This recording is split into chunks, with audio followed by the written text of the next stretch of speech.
of them. You're wasting all your time and money on models. Paint what you have. Hello, everyone, and welcome to Model Club TV. What was that? Episode 113. How are you, Scott? Peachy keen. So peachy's a word I understand. That's a good one. Yeah, well, you learned it from your mom. Your mom says I'm peachy. You know why? Because I'm fuzzy. That I believe. That I believe wholeheartedly. And certain parts are probably more fuzzy than others. You want to see? Nope, not in the least. Hey, everybody. It is us, Model Club TV. It's Scott Johansson, Jason Walker. How's life? How's life other than, everything else, Scott? Life is good. Okay. Anything new? Well, I was just telling you I got a new light today. Okay. You want to save that for later, or you want to... No, I just here, I'll throw it up here real quick. So anybody that's got a Hobby Lobby buy them. I got this desktop hot light, normally $59.99 for $24.99. And all their outlights are on sale, like for almost half off. All right. So I think they're clearing them out. So I hope, well, this will be out on the 30th. I hope that's still true. So, yeah. Yeah. Cool. So what's new in your life, though? Anything good stuff? Nothing? No, I'm getting a new roof on Wednesday. Oh, fantastic. So that should be fun. Yeah, if nobody falls off my roof and dies, it'd be great. It instantly makes me think of the Jerky Boys, where they're talking about the two roofers coming in through the window. That's my favorite one. Hitting each other with the hot mops. Jerky Boys. You weren't a Jerky Boys guy? No. Oh, man. All right. We have an awesome guest this episode. Scott? We do. You want to tell everyone who we got? Because this was your get. My get? You went out and reached out. You reached out. I reached out. We have today for our guest, the lovely Erin Gerlach from Aves Studio. And anybody that's been in the garage kit community long knows Aves is the Aves Epoxie Sculpt is probably one of the picks of the building community for filling seams and stuff like that. Yeah. Great product. It's always been a great product. And they also have a lot of other great products that we'll learn about. Yeah, it's a great fun interview. So stay tuned for that. Oh, it looks like I got a goiter or something here. What's going on? You're such a pleasure to be around, What? That's something going on here. It's probably more cancer. Yeah, probably. I'm not a good person. Okay, anyway, go ahead. Well, we did a trip. I did a trip. Not Scott Johansson. So we're going to talk about that in a second, but we are going to talk about a giveaway first, right off the bat. And before we get right into that giveaway, we are still waiting to hear from the person that won the Batman last episode. So Daniel Manwaring, 6391. You won the Batman last episode. Get a hold of us, modelclubtv@gmail.com. Let's see if hey, it works. modelclubtv@gmail.com. Send us an email. You won the Batman bust from Mike Swistack and Cthulhu Gizzard Customs. So please check us out. Send it there. And if you do want to send a voicemail, we still haven't got a really good voicemail in a long time. There's the same person leaving his comedy show on our phones. 708-816-4299. And there is the Discord on Saturday nights, as always. Link for Discord is down below. It's always a show. It's some sort of a show, yes. Yes. So, all right. What are we giving away, Scott? We are giving away from our friends at Pestilence Labs. The latest in their Young Frankenstein bus line, Inspector Kemp. Oh. And Inspector Kemp comes with some 3D printed darts that stick in his arm. And this was probably one of the funnier scenes in the movie to me, Yes, where it was. where he runs up, you know, and he sticks the thing in his arm. So, we have Inspector Kemp, with everything you see here, and we will give this away. So in the comments down below, I checked before we went live or before we started recording. There is a dartboard emoji. So if you click on the little emoji face, there's a search bar. Type in darts, it will come up. So there's a dartboard emoji. If you want to enter to win this Inspector Kemp, in the comments down below, please leave a dartboard emoji. All right. Thank you, Pestilence Labs. We'll hear more from them in a moment. Yes. Sculpted by Jeff Yeager, by the way. All right. We have one other giveaway this episode. And this is from the great people over at Funkricole that we did their resin testing. We have a UV light curing putty, and we have the light curing. What's the difference? I can't remember my brain. The one, they're both putty. Yeah, they're both putties. This one is more like a spackle. This one is more like a clay, I think. Okay, so we are going to give these away. We have another set we're going to give away the next episode, so we'll spread it out a little bit. If you would like to win the UV light curing putty from Funkricole, getting the right thing, leave a sun emoji of any kind you find down in the emojis. As long as it looks something like a sun, I'm happy with it. So thank you, Funkricole. This stuff works really, really good. And you'll have to go out and get yourself a UV flashlight, and we'll put a link to the UV flashlight down below, which we think is the best one. So awesome. Yes. And I have found out that company makes another UV flashlight that's like $3 cheaper, but it's only like $3.95 NM. It's not the right power. You need not the right power. Get the 405. That thing's bad. Get the 405.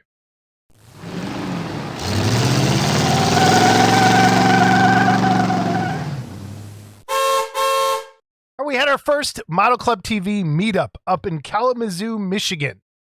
And first of all, I want to thank everybody that made the trip. Scott, I'm going to let you use this moment to create your excuse for not going and let everyone know why you weren't there. I don't like you. Okay, that works. I don't like any of those people. Okay. It's one thing when you attack me. I'm okay with that. I'm pretty thick-skinned. Hey, we got a great email at the end of the episode. By the way, I'm going to tell you something. Okay. This thing was on the second floor, right? Yeah, third floor. Third floor, yeah. You put me and Brian Clark on the same I did the stairs. Floor. I did the stairs and almost died. There's an elevator. We were all in the elevator at once. Anyway, hold up. All right, so here we go. Here's the outside of the museum. I want to just kind of go through some quick pictures. I am either did it before now and you've already seen it, or I'll be doing one after this, a video of just the tour of the museum. So we're just going to hit some high points here that I just threw some pictures in. This is a museum. It's Kalamazoo Valley Museum. It was a fantastic museum just in its own right. It was just like a collection of cool stuff, like of American and Americana kind of stuff. I can't even explain it. But they had cases down in the one level of things that were red, things that were green, things that were yellow, these cool like little displays, and then had a bunch of just cool things in this museum. And it's free. The whole exhibit was free. So if you're close, I highly recommend still going out to the Kalamazoo Valley Museum for the Ray Harryhausen. So when you first walk in, you are greeted with this picture and plant, which I thought was kind of I don't even know the right word, uninspiring. But when you got inside, it was pretty awesome. It is loaded with drawings and models, some very minimal reproductions on models and things. Most of them were screen used or puppet tests or mold tests, things. But all of the artwork was mostly original. All of the artwork was original. That was there. There were some that were copied. It was a really, really cool time. And there was a lot to look at. Even though the exhibit itself wasn't huge, there was a ton of stuff in each little case. So right here, right off the bat, you have your skeletons, your Jason and the Argonaut skeleton. Right when you walk in the door, they were there. You have the Hydra, Talos, like really cool stuff. And what else? There's more of the Hydra. And Scott, stop me if there's anything you want to see. This, what I thought was a really cool case, had a lot of stuff from Clash of the Titans. You had Calibos puppets. You had Calibos's throne.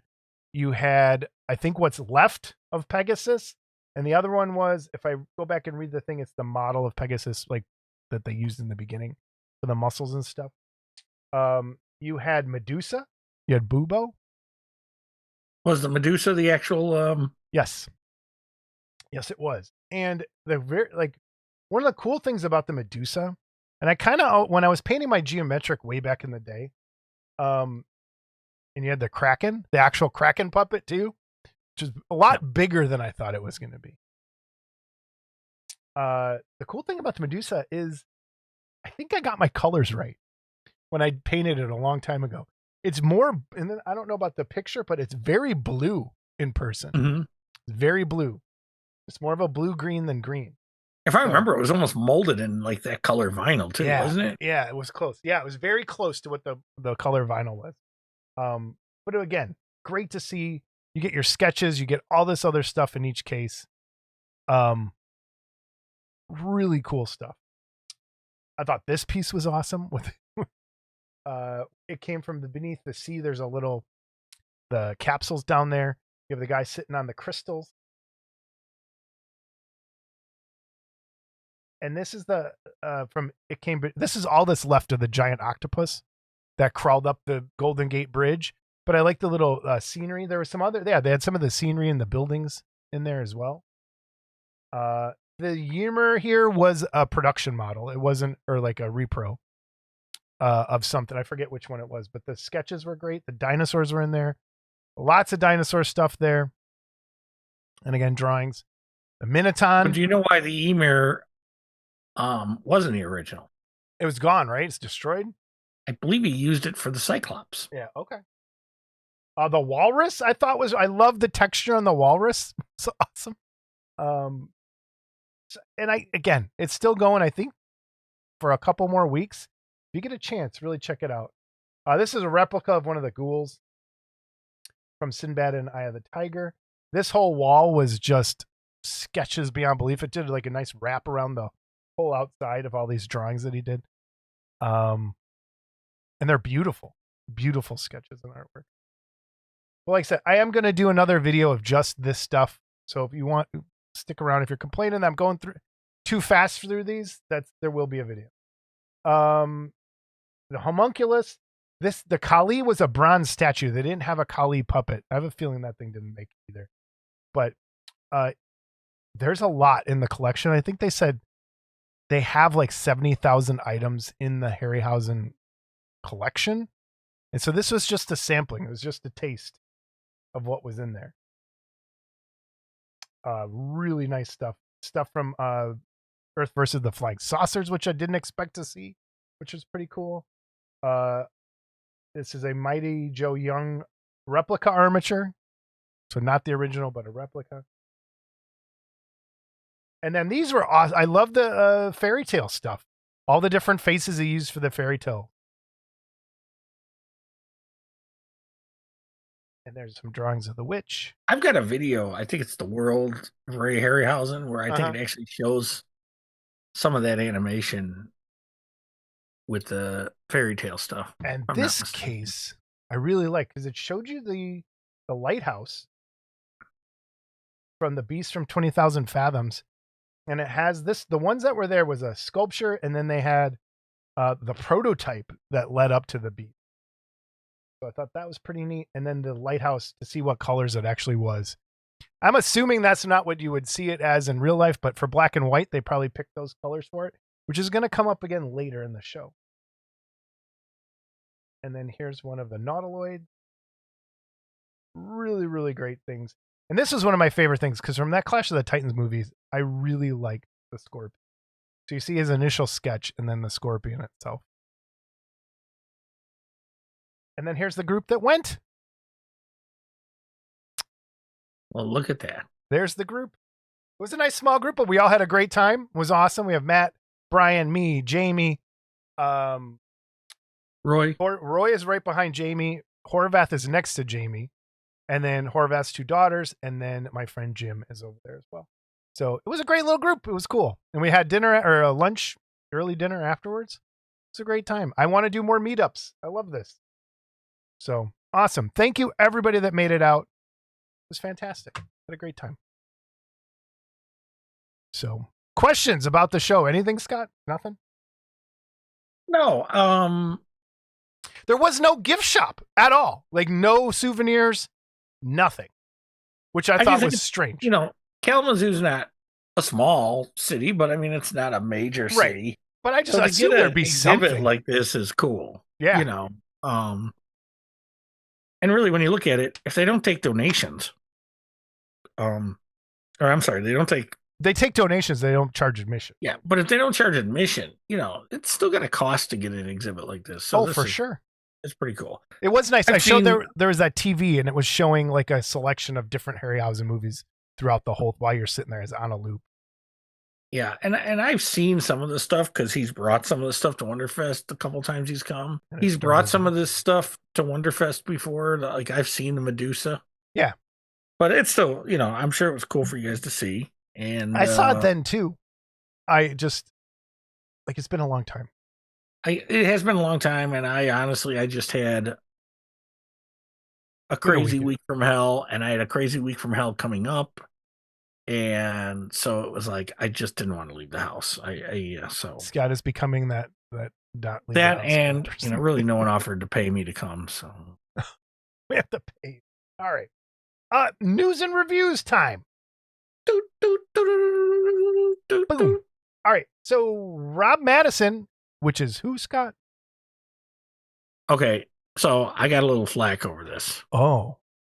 Because Rob was a little worried he got replaced by Paul. Okay. And I told him, no, we're just giving Paul some lip service so he stops crying about it. Okay. But Rob Madison is still officially the nicest guy in the hobby. So Rob Madison. Not that Paul's not a nice guy. Just okay.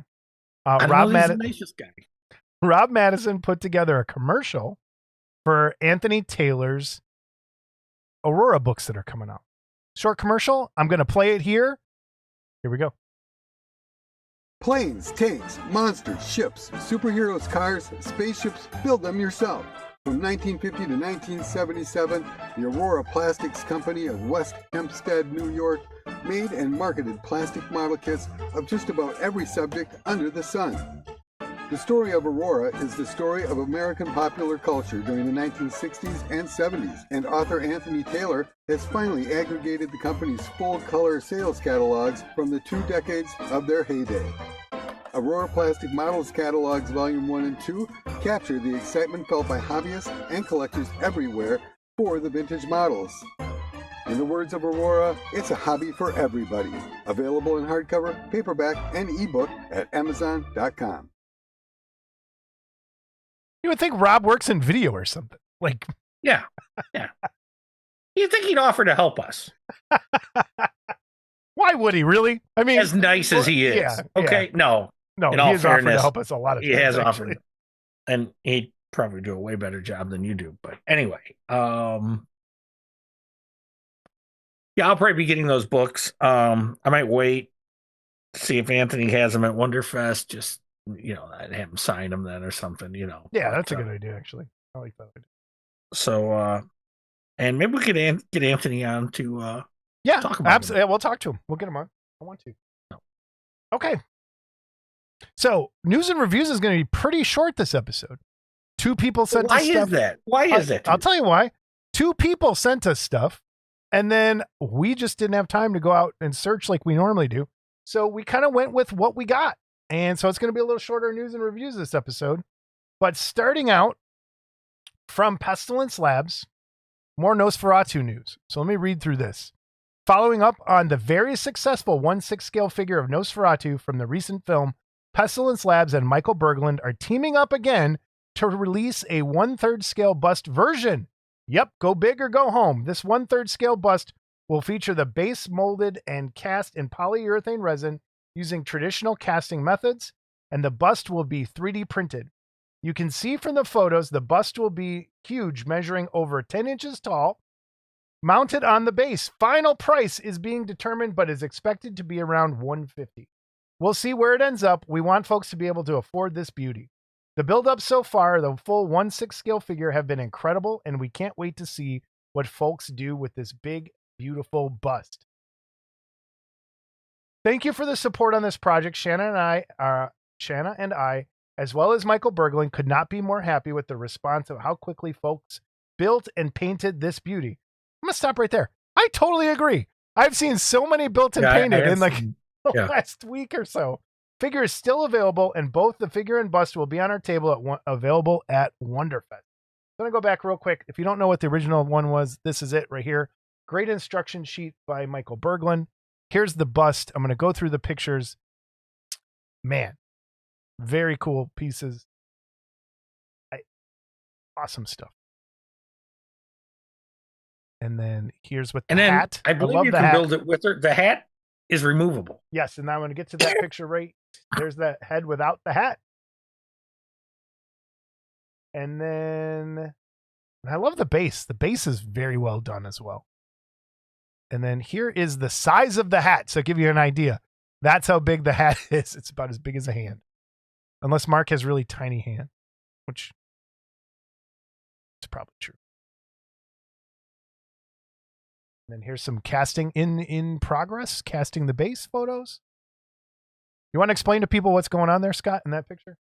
I'll go full screen. What's going on there in that picture is that's a plug. So that base is not going to be a solid chunk of resin. Yeah. Okay. It's going to, that plug is removable, and you save a shit ton of resin that way, you know. Yes, you do. But so yeah, it's cool. I've never made a mold like that. I used a mold like that one time that I got. It's really cool. It's really it's kind of a cool way to do things. And I know Mark isn't smart enough to figure this out on his own, so I know Brokaw taught him how to do this. And the mold I had that I was using, actually Brokaw had done as well. So again, I will say that's what's going on there. And here's some more pictures of the bust from the side. You get the back of the head with the skull showing and stuff on this one as well with the hat off. So very cool. We have a build-up from Saul Alvarez. Last week we had Rick Lindy's build-up in the gallery. This time we have Saul Alvarez's build-up here. And I want to say that's the popcorn bucket, but I don't think so. I don't know where that casket's from. I'd like to know if that is the popcorn bucket or if it's something they got off and printed themselves. But man, very cool. Love that kit. Up next, from HG Designs. Now, I've known about this for a little while, and I tried to convince Joe to hold on to it until Wonderfest and surprise people, but he just couldn't contain it. So I'm going to go ahead and read this. And well, Joe's old, so it's like his prostate. You know, he's got to pee every 2 minutes, every 2 days. He's got to put something new out. So that could be. Hey, Scott and Jason, we would like to share a teaser of our new kit in the final stages of production that will be debuting at Wonderfest. This was designed by my partner CG Verse, and printing will be done by Mike Van Scoy. I've always been a fan of Planet of the Apes, special effects, and Famous Monsters magazine. So when I saw this amazing photo that had Roddy sitting in the chair with the great John Chambers and both of them looking intently inside the Famous Monsters, I knew I had to bring this to life. With the great work of my partner, we have been able to do just that. We have scanned the front and back of the cover and pages 26 and 27 from the original magazine. These will be included in the kit and can be used on a printed resin piece if you want to customize and do your own magazine. We are extremely excited with this new one and can't wait to share more with all of you soon. Kit pricing will be available soon, as well as ordering info. Again, people are still always asking. Pricing will be announced soon. If you're interested, get on the list now for a pre-order discount. After Wonderfest, the price will increase. Make sure you get on the list. We look forward to sharing more details and information soon. So what's the HG price? Designs. I don't know. Ooh, there's a sneak peek. We're going to brushes again. I don't know what the price is. It's coming soon. So did you notice what the base is? The barber's chair, right? Yep. Yep. But no, the pole. The things they found under the pyramids. No, it's not the things they found under the pyramids that are fake. It's a barbershop sign. There you go. So it's gonna be will 1/6 say, quarter scale. Nice. I've seen the ape printed, and it looks better than the renders here. Okay. It actually looked pretty cool. So all right, sneak peeks. And I've seen the the scans of the pages too, and so I don't think people are going to be disappointed there. Yeah, it's gonna be pretty. So well done, Joe and HG Designs. All right, up next, he also sent this back in right shortly after. Hey, Jason, the first set of brushes have been a really great success, and I'm still currently getting new shipments each week. These brushes are my go-tos. Set number 1 includes 7 brushes, 5 of them being Kolinsky Sable and 2 synthetic ones. With that being said, I have just released a second set of more detailed brushes.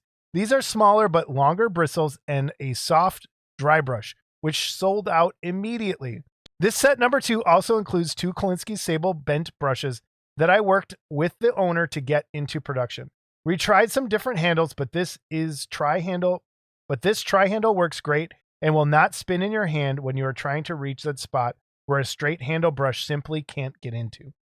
Pricing is set for set number 1 is $53, retails for $87. Pricing for set number 2 is $33, retails for $52.50.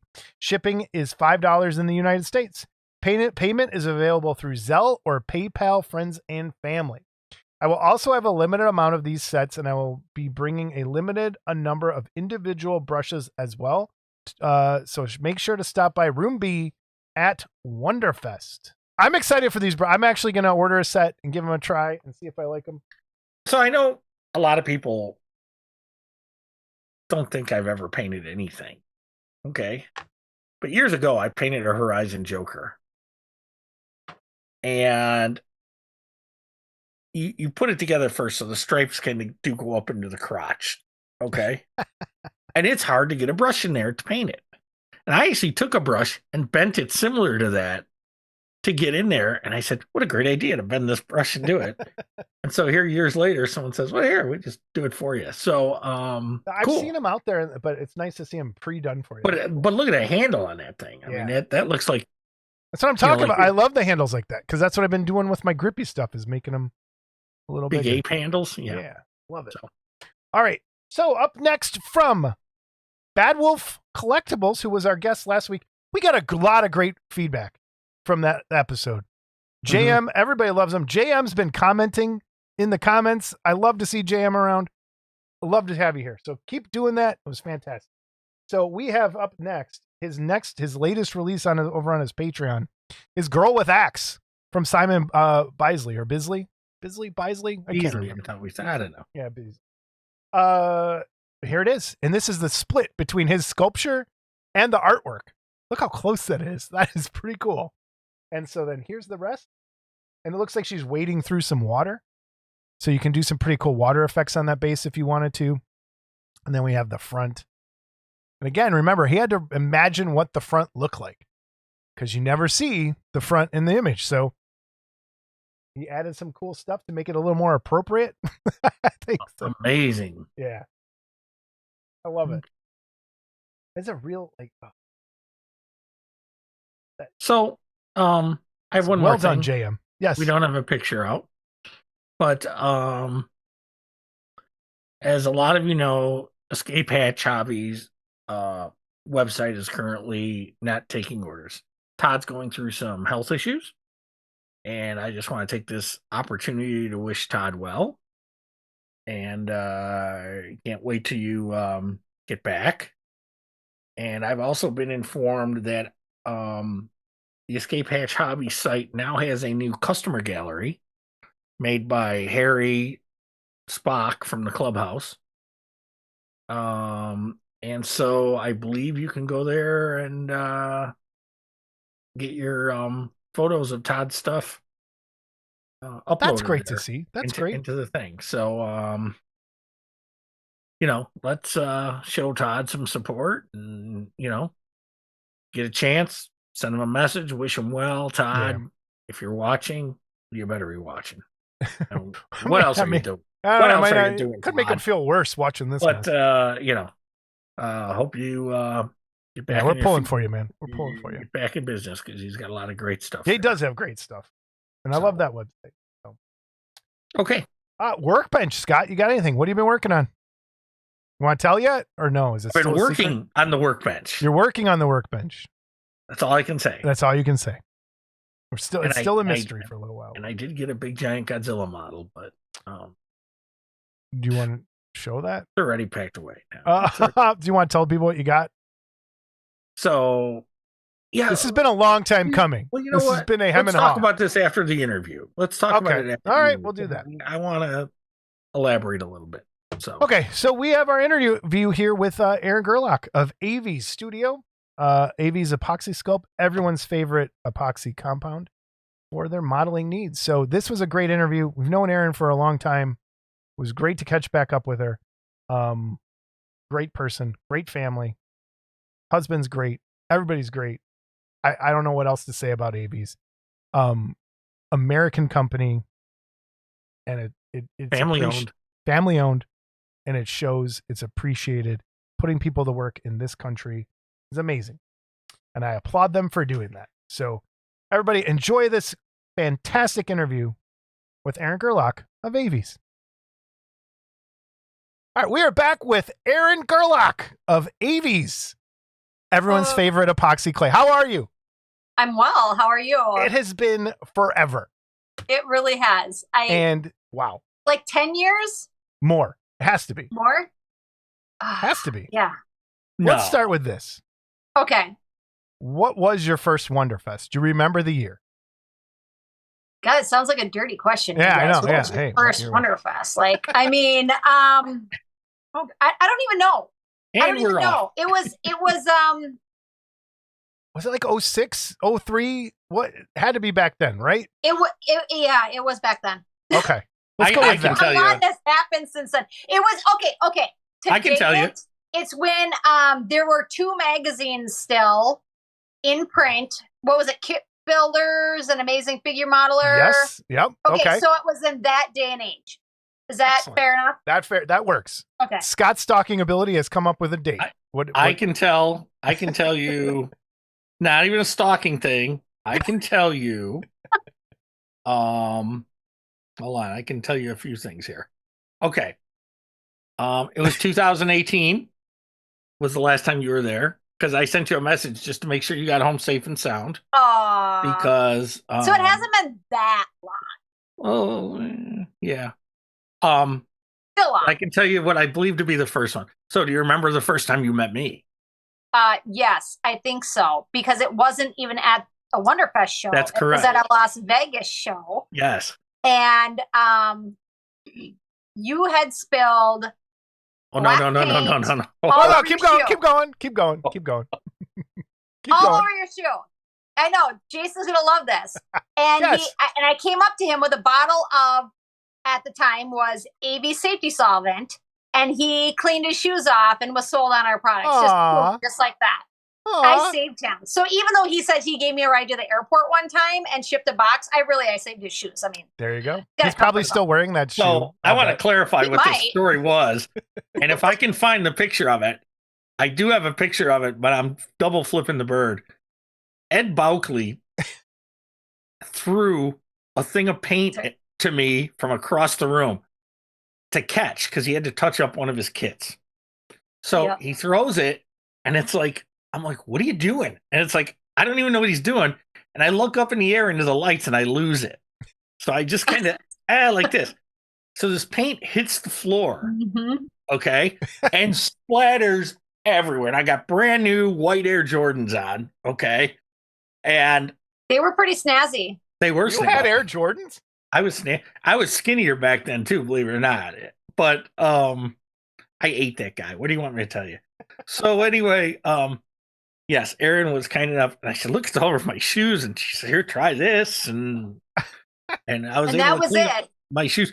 But let me tell you, Ed's wife Sue, and I worked on that carpeting in front of his table for hours to try to get the paint out of it. And we never did. And we thought Rotundi was going to get a bill for this. Okay. But I think the fact that we kept it so wet, they were able to run a carpet cleaner when we were done and get rid of the stain because it was black paint. It was everywhere. So if I can find the photo, I'll send it to you. You can put it in here. It's kind of fun. So that was 2003. Okay. And So I we're believe a you long went to time ago. Wonderfest the following year, which would have been 04. Yeah. Because we were still laughing about the I remember that unfortunate story. Somehow I knew incident. that story. Yeah. Probably over drinks in Yes. the Lizard Lounge, Yes. whatever they call that. Yeah. Yeah, which is now way long gone. Oh man. Oh yeah. Is it? They don't even have that anymore? Oh, they have a bar, but it's terrible. Like it's not fun. Uh-uh. And they even redid it again, and it's still like, and they close at like 10. Yeah. What? Yes. It's dumb. Yeah, It's really you're not. All right. That's All right. not why we're here. We're here to talk about Aves. Perfect. Let's do it. And let's do the What do you history wanna know? first. How did you end up in control of epoxy putty? Well, it depends Like, who you ask that question to. If you I'd ask love to my know father this that part. question, he will tell you that I am not in control.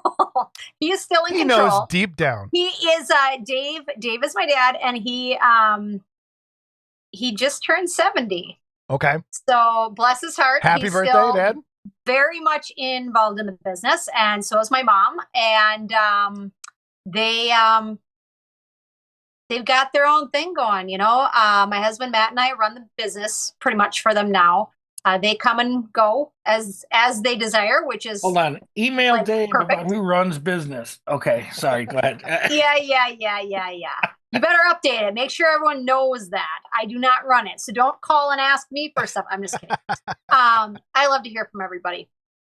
So I don't know. I got involved in it. I went to college for advertising, marketing, and design, and I did business and sales.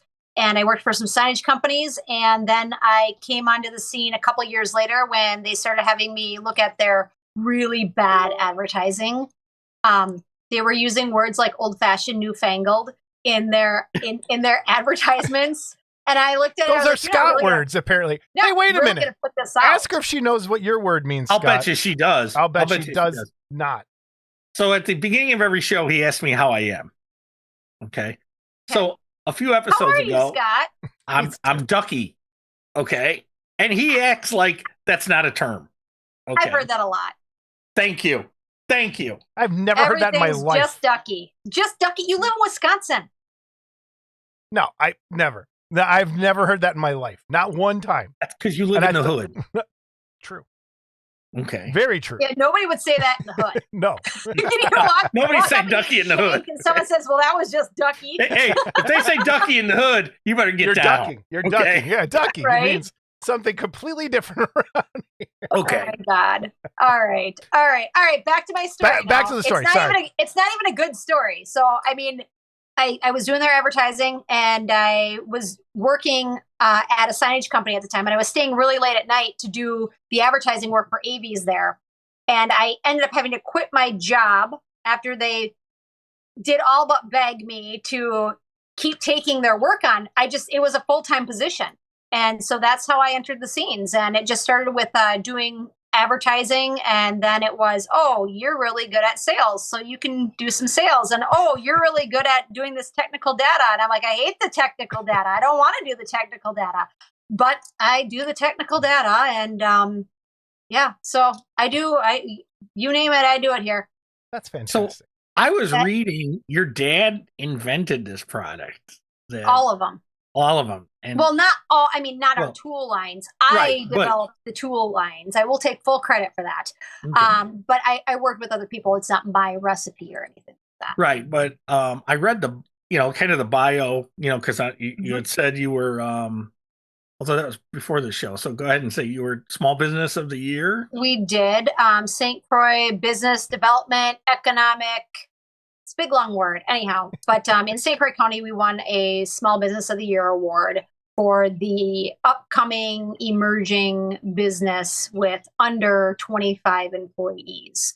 So it was kind of a big deal around here. We had a bunch of our. Congratulations. That is great. Thank you. Thank you. We had a big open house afterwards. We redid our semi-trailer that said Aves Taxidermy and Cheese for the longest time.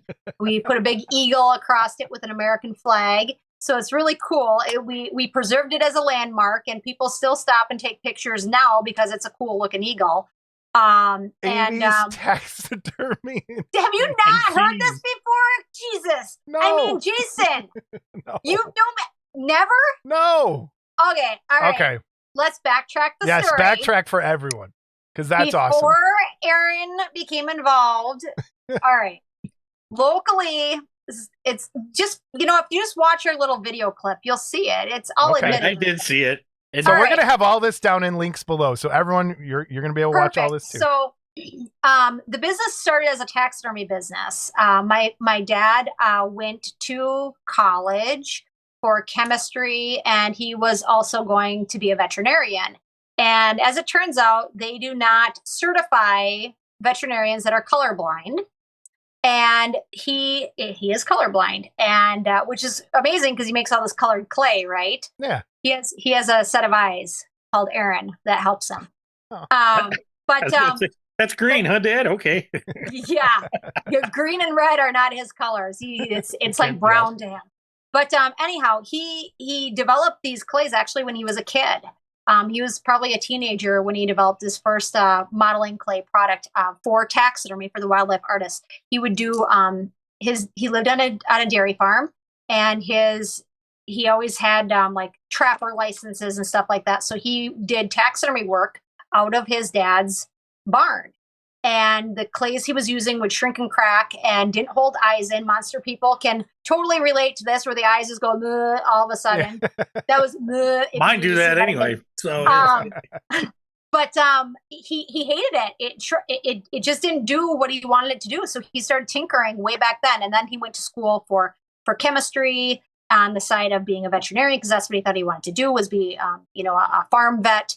And it never panned out. And he ended up going to school for taxidermy, and he paid for that by making his instructors loaves of clay. It's kind of a funny, like, womp womp story, because he didn't have any more money. So he was making him these loaves of clay, and his instructor would be like, I need like 5 more of those blocks of clay. And so he'd come back the next day with 5 hand mixed blocks of clay. And that's actually how our product, Critter Clay, started emerging in the taxidermy wildlife industry. And so from that point on, things just kind of started snowballing. And we started selling to museums and, all the taxidermy teaching facilities were using our products from the very beginning. And it was really a cool thing because he was still a student at the time. And so that's how our clays really started. And then it started in the dolls. And that's actually how I ended up meeting Scott. I went there for a doll convention, and then something with some glass eyes. I ended up at a monster makers convention. And then I end up at Wonderfest. But where the taxidermy and cheese. So here's the funny part about the business. So it was always Aves Taxidermy. And we had this taxidermy business in my dad's, in our house. It was in our basement growing up as a kid. There was always wolf busts and weird shit at the bottom of my stairs. I love it. It was not okay. Lots of bad nightmares over that snarling wolf face still. But, I was only 3. I mean, yeah. So what would you say to a guy that keeps dead stuff in jars? Watch it. Probably nothing anymore. Oh, I'm out. Probably nothing anymore, but it better not be my husband. But anyhow, the cheese came in because my grandfather is, my mom's dad. My grandfather is, and he's still alive, 10-time world cheese champion in Wisconsin, not just in Wisconsin, but world cheese champion with his his Colby and his Monterey Jack cheese. And he was cloverleaf cheese. And so he made this cheese in Wisconsin, 2 hours away from us. And when my dad opened up his taxidermy studio, he was like, oh yeah, we'll just sell cheese here. No big deal. Just don't you know, everybody in Wisconsin, everyone can laugh because I always get made fun of for my accent. So I did that on purpose, guys. Yeah. We'll just sell the cheese here. And we'll put it all up on the semi and we'll just say taxidermy and cheese and people will come by. And oh my gosh, they did. And we would sell cheese that was prepackaged. But I'll tell you, as a teenager in high school, having your parents on something called taxidermy and cheese really, really brings the jokes out. Dude, I want. Wait, do you guys have T-shirts with that? We used to. Oh, I don't think we have them anymore. But it was taxidermy and cheese. And then some guy up in Canada stole our stuff. Like the second, third year we were around, and they're still, I guess, a taxidermy and cheese in Canada. Canadians. Has no affiliation. The Canadians. But they'll be part of us in no time. No. So my grandpa retired, and that was probably 20 years ago at this point. And my mom went up and wiped the word cheese off the sign. And so then it was just Aves taxidermy with a big blob under it. And so it's been that way forever. So when we got the Small Business of the Year award, people are like, there's a clay company here? Like, we thought this was like taxidermy and some weird, wasn't it cheese? Like, I have gotten some very strange stuff, but it was always more focused on a worldwide business and never for the local people. But now the local people know, and the local people are coming in, and we love you for coming in. And we have a really beautiful brand new facility that we just put up during COVID. So when everybody else was shut down, we actually built up because we were deemed essential. Everybody really is essential, in my opinion, for what it's worth. But we sell arts and crafts, and that really helped a lot of people during that time. So our business really started booming. We started selling to Michael's Crafts just shortly after to that. And so now we have our products in 800 of their stores across the United States. That's amazing. Just a little thing. So if you run out, in a pinch, you can probably find it locally now, which is great. But yeah. Oh my gosh. What a great story. Much. What an awesome story. So now are we clay and honey? Oh God. Okay. So yes, we sell honey on our website. You're so funny. You're so funny, honey.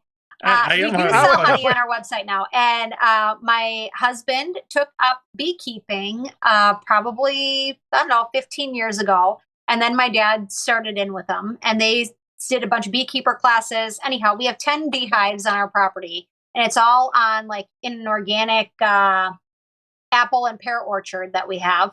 And so, yeah, we have fresh honey all the time here. It's really great. And so we had so much of it, we started selling it on our website, and it's clay and honey and tools and, I got to give Matt the call out for the honey. Otherwise, he's going to say, who's Scott? So it's like, hey. Oh, he will know. This is for Matt. The honey's for Matt. Yeah. Yeah. I've wanted to do that, but we can't I don't have a big enough yard. So I haven't been able to do that. You'd be surprised. There's a lot of really small yards that keep bees, but I think not by us. You can't piss off your neighbors like that. It's more of a town ordinance. Like you have to have a certain kind of thing. So that sucks. Yeah, but that's great. Yeah. My wife says she wouldn't mind having bees, but I'd have to go tend to it. And it's like, I'd love to see you. I'm not getting stung. No. It's a lot. Sometimes, like in the summertime, our whole house, like one side of it will be covered with bees. And it's like when it's swarming season, like it's very interesting to see all of them so busy. I'll send you some pictures sometime of our hives and, awesome. Let's go over some products. What do you got new? Yeah, let's do it. What's your best seller? What is for your modeling guy, our audience that you know and love? Well, what's the best thing? What do we want to use? What do people who have never heard of you?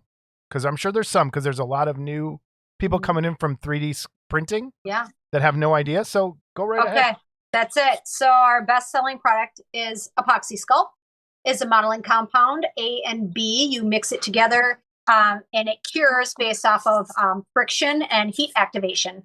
So you want to make sure that you're mixing things. We have a really great mixing video. I will send you the link to that to actually put in here too. It's been very, very helpful, and lots of tips and tricks from me on there. But yeah, Apoxie Sculpt's great. It works great for filling your seams. It works great for adding on to your already existing action figures. It works great for scratch building. It works great for holding anything in. And as Scott probably knows, it's also great for some home repairs. I do it all the time. I did. I filled my aunt who's I do it. deceased now. My aunt who's deceased now. I had to mount Taxidermy? a holder for her shower head. Okay. And it works. And the old one left 2 holes in these ceramic tiles. And it's like, what can I put in here that's going to withstand the water? So yes, I brought my Apoxie Sculpt over and kneaded it up and smoothed it in there and let it dry. And she never had a leak. Yeah, she had 2 little white dots, but that's, I wasn't going to mix color, but it's, yes, you can do a lot of I've done a lot of home repairs with It's neat that you mentioned the water use, because one of the really cool things, I have this aquarium behind me here, but there's actually Apoxie Sculpt in our aquarium to cover up like sharp edges on logs, or to stuff a hole that your fish keep swimming up in and getting caught up there. So we plug a lot of holes, but you can make a lot of ornaments for in your aquarium or your lizard tank or tortoise tank. Like they use it all over in zoos and aquariums everywhere. Good to know, actually. It's really it's a very fun product. It's very safe. Once it's all cured, it's inert, so it doesn't give anything off. In fact, and it goes up to 350 plus degrees Fahrenheit. So a lot of people use it with polymer clays and actually find baking it at a low temp, and it strengthens their polymer clay projects. So I did try firing it in a kiln one. I would not recommend that. No, it didn't work. You learned that. Just so people know. It melted. It did not survive 2,000 degrees. It turned into just a weird, and I kind of did it more of as an experiment to see what would happen. And it kind of turned into, it got really brittle almost and kind of just flaked apart. It was kind of interesting. Yeah. A lot of people use it. That before. Sculptors use it, like you say, to do their base. They'll do their armature, and then they'll use the Apoxie Sculpt to kind of rough it out. And then they'll bake, then they'll let that harden, then they'll put their clay on it and bake it. Yep. So they use it to strengthen their armatures, and then they go to something that they have more time with. But with Apoxie Sculpt, the time is only as restrictive as you make it to be. If you're like one of those people that wants to sit down and just bang out a whole sculpture, you can just keep mixing and adding as you go. And layering is really the key with that. And some people like that, some people don't. That's okay. Yeah. Our product fits in between all of that. And then when your sculpture breaks because you use polymer clay, you can use Apoxie Sculpt and fix your broken sculpture. Yeah, which I do all the time. Yeah. I'm going to say, before I get a viewer bitching or moaning, the only complaint I ever heard about Apoxie Sculpt ever was, well, it's sticky. It's kind of sticky. And when you first mix it, it is. And then Aaron told me, let's sit for 10 minutes and then use it. And the tackiness, it's not as bad. And so, if you wear gloves like the package instructs you to do, then, you should though. You should, because, and because if you get, all it takes is getting a ball of the part A or B underneath your fingernail, or it's stuck to your finger somewhere, and you don't see it being mixed in, and then you get that in your sculpture and that part doesn't set up and cure. So that's one of the main things we say: wear gloves, mix it up with gloves, do your whole friction mixing thing, pull your gloves off, set it on your glove, because that's a great resting spot for it. Or one of our really cool Aves clay mats, which is a silicone clay mat, and that you can use and let your whole sculpture cure on it, and just pulls right off. It's awesome. I just saw that you guys had that. I love, for people who do not use silicone mats, please go buy one of these. They are awesome. They are fantastic. Like if paint dries on it, you just peel it off. Same with that. If you sign up for our newsletter, there's deals in it every single month.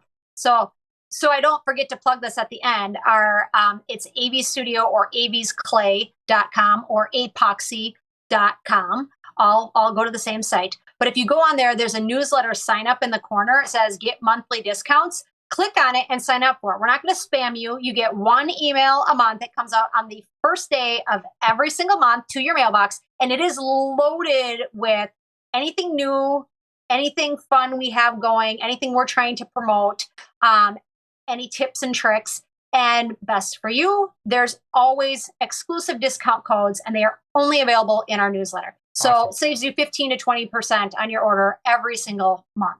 We will Just get thought that. I would mention it. Yes, awesome. I always thought I got the friends of Oh, Aaron but our clay Gerlock. mats are sometimes in there as free promos. That's why I was saying that. Hey, Cool. I always thought I got the friends of Aaron Gerlock. Well, you do, but What you do I didn't sign know? up for the newsletter, so I can't help you. So go sign up for it. So And then you always get the Friends of Aaron Gerlach discount because that's why we have that. so there was a name change recently. On Aves Safety Solvent. So, yeah, I want to talk Aves about that. Safety Solvent is our tooler detailer, if you will. And it's kind of had a crappy name for how long? And nobody wants to buy something called Solvent. I didn't want to even use something called Solvent, but the stuff works really, really well. Okay. And so Let me use that $100 gym shoes. I know it saved your shoes. And there's way worse. I mean, we developed it and called it safety solvent because it was much safer than the other options on the market at the time. There's no MEKP, there's no paint thinner in it. There's none of that super abrasive stuff, right? But the name, I never liked the name. When my dad came up with it, it was really funny because he always wrote the initials down as ASS. And he always thought it was funny. And I thought that was really bad for marketing as Scott's laughing. And Jason's laughing. Yeah. But, so he marketed it right for you guys, I suppose. But Yes. Amazon didn't like that so much. So we changed it. And it is now called Aves Finishing Solution. And so it says what it is right in the title, which I like because people will call up and they're like, what's Aves Safety Solvent? Why do I need it? Well, yeah. And you try to explain, and they're like, I don't need it. But now all of a sudden, it becomes super popular because it's called Aves Finishing Solution because you know what to do with it. Oh, it's all your finishing solution needs. It's for cleaning up your tools really quickly before it's cured. It's for doing any of your detailed brush work. It's the same exact product. There's been no formula change, just a new fresh name for it. And it's been selling really great. I totally agree with that. Because when you hear that name, you're like, what is that for? It totally works. Yep. And for people who have not used it and are using water, why would you want to use this over water? So water works great with like our Fix-It Sculpt, okay? Because it's more of a clay-like base to it. But for our Apoxie Sculpt and even our Apoxie Clay, water tends to really muck up your details. So I still use water on large parts. Like when I'm talking large parts, I'm talking like anything bigger than like a softball. I'll use some water on it. But when I'm doing detail work, and I do a lot of detail work these days, and you're going around an eye or you're making wrinkles on something, like you got to use the safety salt for that. And you don't like a paintbrush, just dab a little paintbrush on, just swipe a little on there or dip your tools in it. I use it as a tool release all day long. Okay. Like just dip your tool in it and it's like, oh, this is great because the water will muck it up and make it all milky and take your details away and kind of start chunking it out. The safety solvent the finishing solution doesn't do that. I caught myself because it's still fairly new to me. There should be an alarm like every time she says safety solvent. That's the first time I've done that. Like a shock collar. It was so hard to get that name changed too with my dad. I'll tell you that. He was very reluctant, but Hey, he's going to hold on to whatever control he's got. That's okay. I let him do it. I don't know that I met your dad, him but I around. remember your mom was in Las Vegas with you. I do remember meeting That's because you. I was really young. And some weird guy was trying to take pictures of my feet. Remember that? Think that you were. It was the one not that- I wasn't there, Jason. so No, you No, were it was not the me. guy. no. And There's we've some found out. We weird have recently guy. found out Scott has a foot fetish that he's No, trying Scott to deny. hates- No, Okay. no. But No, this this is guy bullshit. in Vegas. This is bullshit. I I will- hate feet. Okay, I will I wish I had defend Scott. hooves. I will defend Scott. Scott is probably the sweetest, most harmless person. And well, don't look at me like that. Like maybe you have a different experience with him, Jason, but I do not. He's always been really kind, very respectful. He is. This guy, though, when I was like, I don't know, I was probably like 21 years old. He's trying to take pictures of my feet at this show. It was the creepiest thing, and I swear it was Scott. He's like, you need to get away from this guy. Do not let him. He take does look out pictures for of your people like feet. that. I And agree. you're young and And in blonde, Vegas, you want to? and Yes. in Vegas, and they're like, oh yeah, sure, take a picture of my foot. Like what do I give a shit? It's my foot. What are you gonna do with it? Apparently, there's this whole thing on foot fetishes. I did not know this at the time. Okay. Yeah. Weird. Only in Vegas. Somewhere those pictures are floating around, maybe. You need to come with me. Come here. You need to come with me. Yeah, you need to come with me. You need We to gotta have a talk. This is Wouldn't not it be okay. awesome if it turned out it's like the best foot fetish picture in the history of foot fetish pictures, and you don't even know that all these guys just have it like it's the Farrah Fawcett poster of The Farrah Of Fawcett feet- foot of fetish feet. poster. Do not ask to see my feet the next time. No, okay, I'm just not. so you know. I am not a foot That fetish. will be weird. What other new in terms of epoxy clays and putties and stuff? I know I've used the epoxy paste Mhm. for I fixed my basement leaking wall with it because Yeah. I had an old pipe that like the cement had cracked out around it, and I was getting water from the foundation in. Packed that stuff works full great. of epoxy. Works perfect. It's almost 10 years now, and it's still holding up. So And talk we more just tell about these other people, products. like, if you want to be extra sure after you do that kind of a repair, stick some silicone on the bottom of it.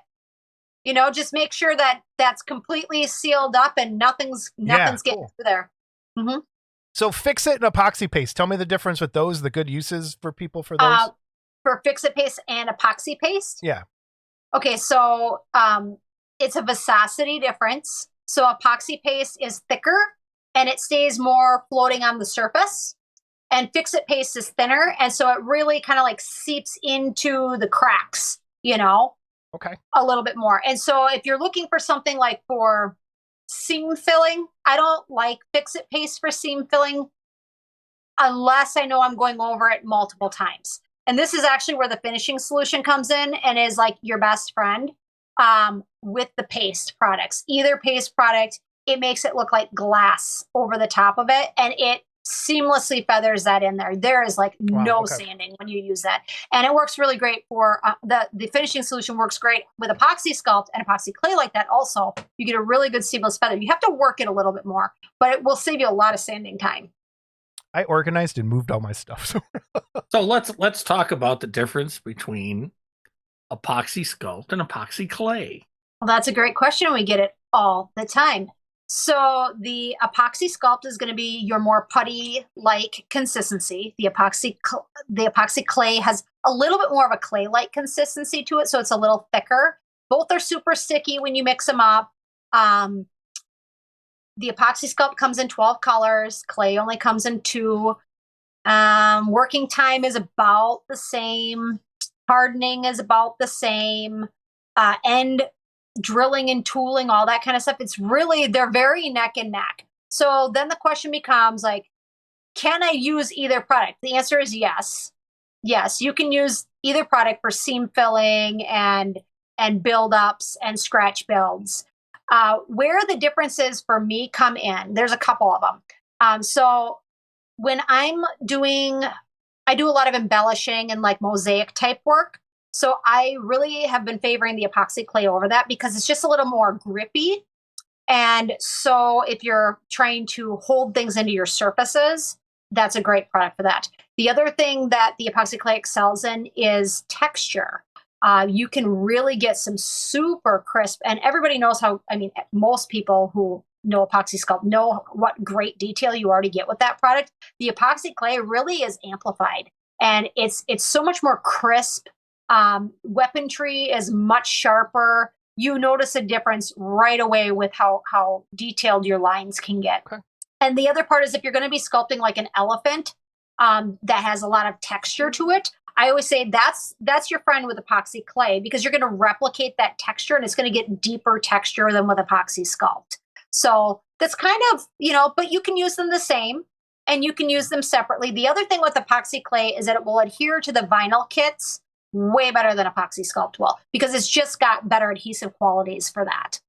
That is great to know because I did not know that. Yeah. Cool. Well, and it's funny, I'm going to go into you talked about texturing. I know you sell texture stamps, but for us, a lot of times you want to match a texture on a kit, but they've cut it here, and so you want to match it. So I notice you have a product now, and I actually bought some a while back, Need a Mold. Mm-hmm. Okay. And that's a 1-to-1 mix, right? It's a 1-to-1 mix. It works just like Apoxie Sculpt does. So you got your A and your B, you And mix then it together, and you just put it on, and you let it cure on there. And it takes like 10 to 15 minutes. I just stick it on there, press it in really good wherever that texture is, and I let it sit there for 15 minutes. I don't even touch it. And then when I come back, it's rubbery. It's a silicone type material. You peel it off and it's ready to go. You can literally mix up your Apoxie Sculpt and press it right into that. And most of the time, no release is needed. If you do need a release, I really favor for any of my molds, I really like coconut oil spray in a can. They sell it at Target all over the place. It sounds kind of funny because it's a cooking material. It's incredibly safe. Scott just sprays it. Yeah, I mean, Jason will be rubbing it on his head. Hey, Because I get the it works shine. great. It's a great moisturizer on top Yes. of it, but for what it's worth, like it's because it doesn't have a lot of color to it. So like with cooking sprays like olive oil and canola oil, all that have that yellowy tinge to it, where coconut oil doesn't. At least the stuff that I buy has never had that. And so it's just a little like that's it. Like, or you just spray it on your hand and rub it on your press mold, because it's just, you want a really light coat. You don't want oil tracking on your stuff. But if you use that and you put it on the press mold and you stick it on and you're doing a press and pull, it's beautiful.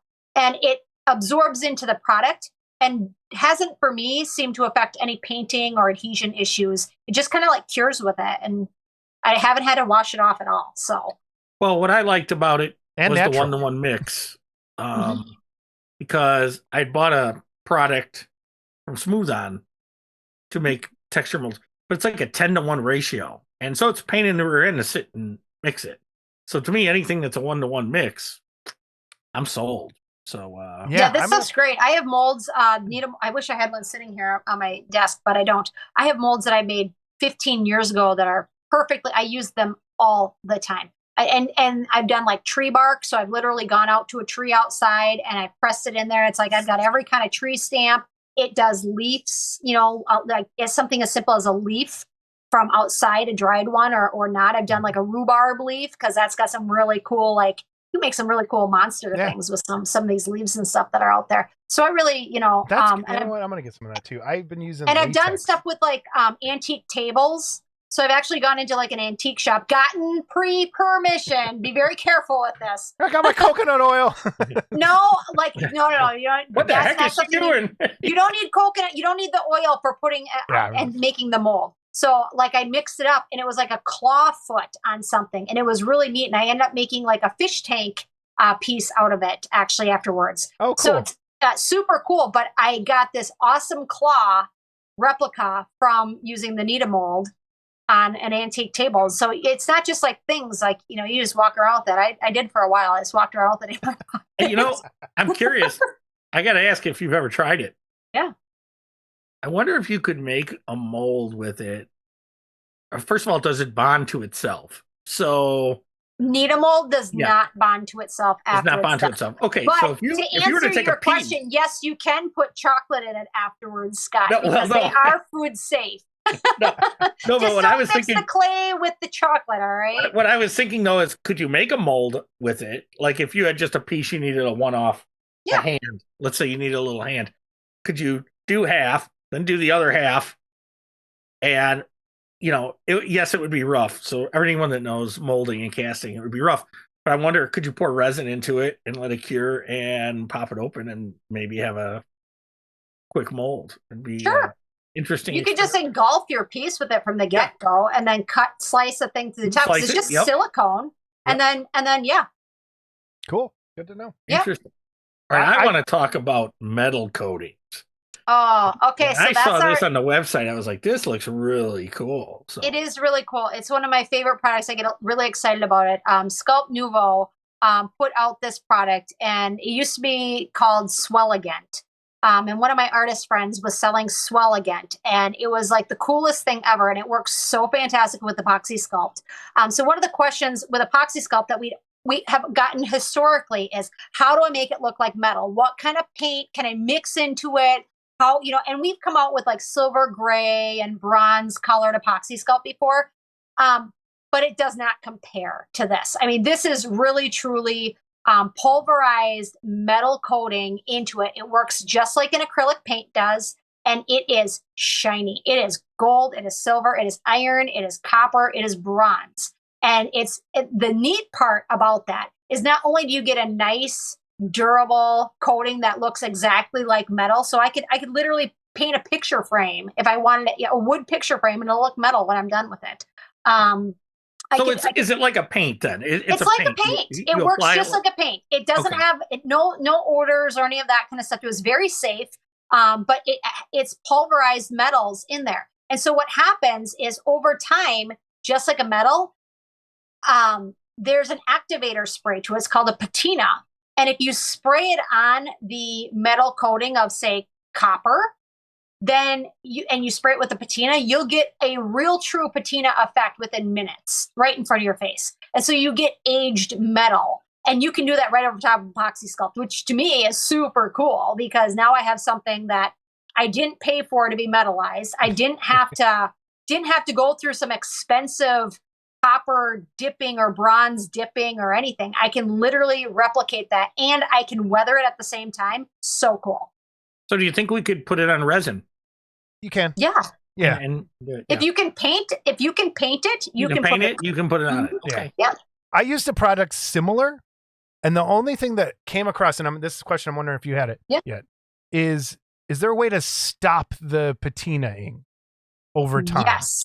Yes, with water. Okay. Oh, wait, it'll stop blooming if you seal it. Okay, so seal it. Okay. What do you use to seal it? You can stop the bloom with water, like by dabbing it off with water. Okay. And there's directions on the packages and stuff. We package this line. It's our own line of products. We sell it in a variety of sizes. We actually have a really nice whole kit that you can get all the metal coating colors, plus the 2 patina sprays. One's a darkening and one's an actual true like green, Tiffany green gold patina effect to it. I have a lot of fun playing with it. And then there's like these dioxides in there that you can, do some really cool spider veining with and some extra cool effects. And, it comes with like a paintbrush and a sponge and like all sorts of like little things in the package. But so I see the steel wool. I see the steel wool. Can you kind of polish it when it's done then? You can polish the raised areas? Yep, you sure can. But it's really a nice shiny product. Yeah, there's also a primer that the line comes with. It's called Prime It. And that is a heck of a primer. I have used that in place of any other kind of paint primer. It is stellar. It's a little thicker. It's not like Gusso or any of that, but it's a little bit thicker. So really, I only need like one coating when I'm priming something with it. And then the seal coat, I actually found has weathered really, really well. Okay. It's literally an invisible sealer. You cannot see it. Once it's applied, it doesn't change. It's not like a gloss or a semi-gloss or a matte or any of that. It like literally you put it on and you know when it's on there because you can see it right away, but it dries like it's not even on there. I have sample pieces all over the place and nobody can tell the difference except for me. Has anyone tried to spray it through an airbrush yet or no? Or do you think it's too thick? Here's the deal with the metal coatings because there's pulverized metal in it. So yes, you can.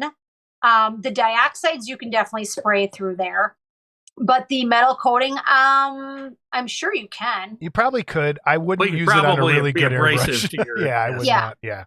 But what about on the like bigger the primer? Industrial ones, they do really large pieces out of this. Places that they can't do like a bronze dip or something on, they paint this with, and they do it with the airbrushes. But it's not like when not you like talk, the hobby airbrush. It's not your hobby, probably not your hobby airbrush, but you could try it. You could try it. I mean, the thing use one that already sucks. The thing I'm most excited for here are these new tools.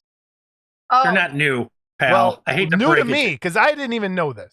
Maybe you should go to their website. Are you talking about our stainless tools? Yes. They are my favorite. They are literally my favorite. So artist Christy Friesen developed those tools. They are custom tools. We are the only ones who carry them. And they are fantastic. I really love the Wow tool is probably one of my favorites. And then there's that bladed tool. I'll pull it up so I don't. Can't live without it? Yeah. Oh, I like that one too. The Gotta Have It one looks like one that I kind of have for something else. And I want yours because it looks, there's a feel to that. I can already tell how it's going to feel in my hand. So my two favorite is the Wow It's Awesome tool and the Gotta Have It tool. So the Gotta Have It tool, I use that for feathers, for blading, for really feathering and blading, and just like it's such a good tool. Yeah. And then the Wow It's Awesome tool, if you do any kind of like stippling or fine, oh my gosh, that's like a lot of people use it for like sea urchin kind of work and stuff like that. Oh my gosh, it's stellar. Yeah. I get super excited about it. And we actually have a line of ball tools that we have in the works right now, all solid stainless. So everything we do has to be like super duper, like to spec with the rest of what we do here, right? Like we only put out quality products, and all of the products are tested personally by me. So excellent. I mean, they're only what Aaron would personally use. They're not some cheap knockoff and not some other like foreign cheapo shit. It's not going to happen here. Are these names credit to Aaron Gerlach? The Wow Gotta Have It tool?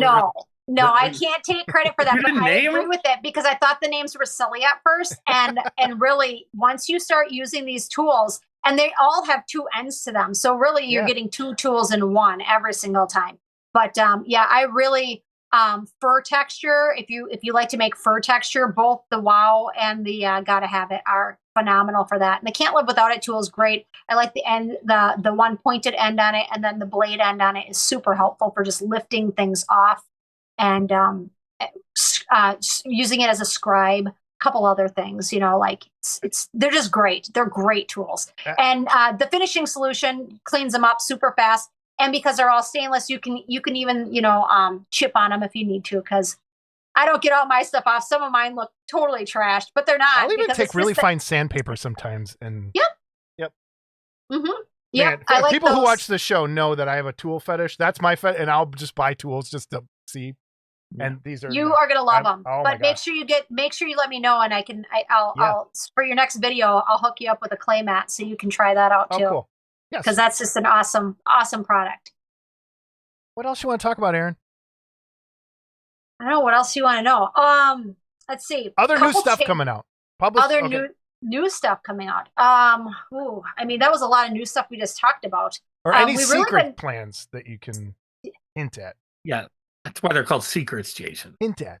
Well, we've been working on a kids line. Okay. For like the young sculptors. So we're talking like, let's get these sculptors at age 4 and 5 and get them involved in model hobbying kits. So I have had something in the works for a little while there. I'm not going to give you too many details. That sounds good. Perfect. But it's like a preemie to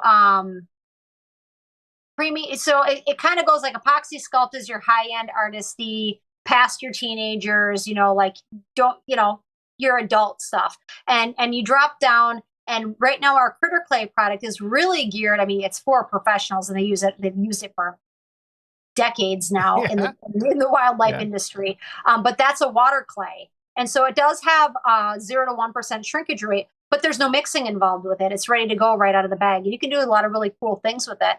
But kids really are digging it, and they like to make little creatures and pinch pots, and the schools around here buy it to make little turtles and stuff in their art classes, because they don't need to have a kiln to make full use of it. And that just, as you know, as a teacher, saves a lot of time when you are not having to fire kids' projects. And a lot of places can't afford kilns. They're super expensive. They can't. And then here's the other thing, because the Critter Clay only has that 35, 40-minute working window, it's perfect for one class period. They have to be done with it, and they can paint it in that same class period. They don't have to wait for it to dry. That's one of the really cool parts about it. And so all the schools are kind of figuring this out finally. And so, that we kind of gear towards, like 8 years old and up. So we're trying to get even lower than that, because we just want something to kind of graduate steps all the way along the way. And we already have, a kids tool line here going. So that's kind of exciting. Excellent. And I think that there's not enough attention focused on clay products with kids. I really just don't. No. But something that we've been working on, and I'm really excited about, you're going to see something different with our packaging. We have redesigned our Apoxie Sculpt cups. And so that's kind of fun. There'll be some new labeling, fresher labeling. I should say it's not like all new, like, oh my gosh, you're going to huge difference. But you're going to notice a couple things. So we have noticed, we've listened to our customers, like it's hard to tell between your Part A and your Part B package. And so we've just made some very distinguishing point outs. Because the white and black lids weren't enough. They were, you know what? When you're selling to Amazon, they are not enough. You know how many people just don't read the package and they just don't like. I can't even tell you, but that's another thing. So there's one here right now, and it's not me, and it's not you. So one of the things you'll notice, we put a seal of approval on our packages now. So you'll start to see this come out in the next 6 months. You'll be seeing it all over the place. But it's our seal of approval. It's accept no imitations. And there's this other really neat thing that says hand packed by Aves for quality assurance. Occasional fingerprint or divot is normal. Shocking. Shocking. You have any idea how many people call us up and they're like, oh, my product, it looks used. Like I open it up and they're like, oh, there's a fingerprint in it. Oh, it must be missing product. I'm like, is it sealed? Is it? I'm like, it does say that we hand pack them. I mean, it is possible. It's not like, I don't even know what to compare it to. It's not like butter at the store. If it looks used, that's a different story. But it's butter, for Pete's sakes, you're not eating it. And they're like, but there's like, it looks like somebody purposely took some stuff out. And so I actually sent Scott a picture before we started this. And it's so funny that we've had to actually make social media posts that, no, this is not missing. We still hand pack, especially our colors. We started hand pack. We still have been doing that for a long time. And so, yes, you will see a fingerprint. And because when we hand pack, it's such a large volume, it goes from our mixer to the table, and it gets kicked off. Like if the weight is off just a little bit, it'll get kicked off on one side for our checkweigher. And so our checkweigher actually is a human. We like to employ people. Imagine that. And they have to like scoop some out, and tools, everything gets stuck to it. And we're not going to be spraying tools down. So they do have to grab it with a gloved hand. They pinch it out of the pot. It's not a big deal, but apparently it's a big enough deal that we have to now label our packages to say hand packed. So that's a change, and that's already effective. So you may already be seeing that. But the other fun thing I thought was really neat was we actually went to a clear cup. So Yes. on our Part A container, you can see the color now through it. And I just like it because it looks fun and new. So Yeah, I love anyhow, it we too. did that. And now if you have any trouble distinguishing Part A and B, one has a clear cup and one has a white cup, and I can't help you pass that. It passes the colorblind test, guys. Yeah. Oh my gosh. You said something about publishing? Publishing. Were you going to say publishing before? Did I hear? I never No. mind. Okay. Well, we have books, but we're not publishing them. Okay. We have All lots.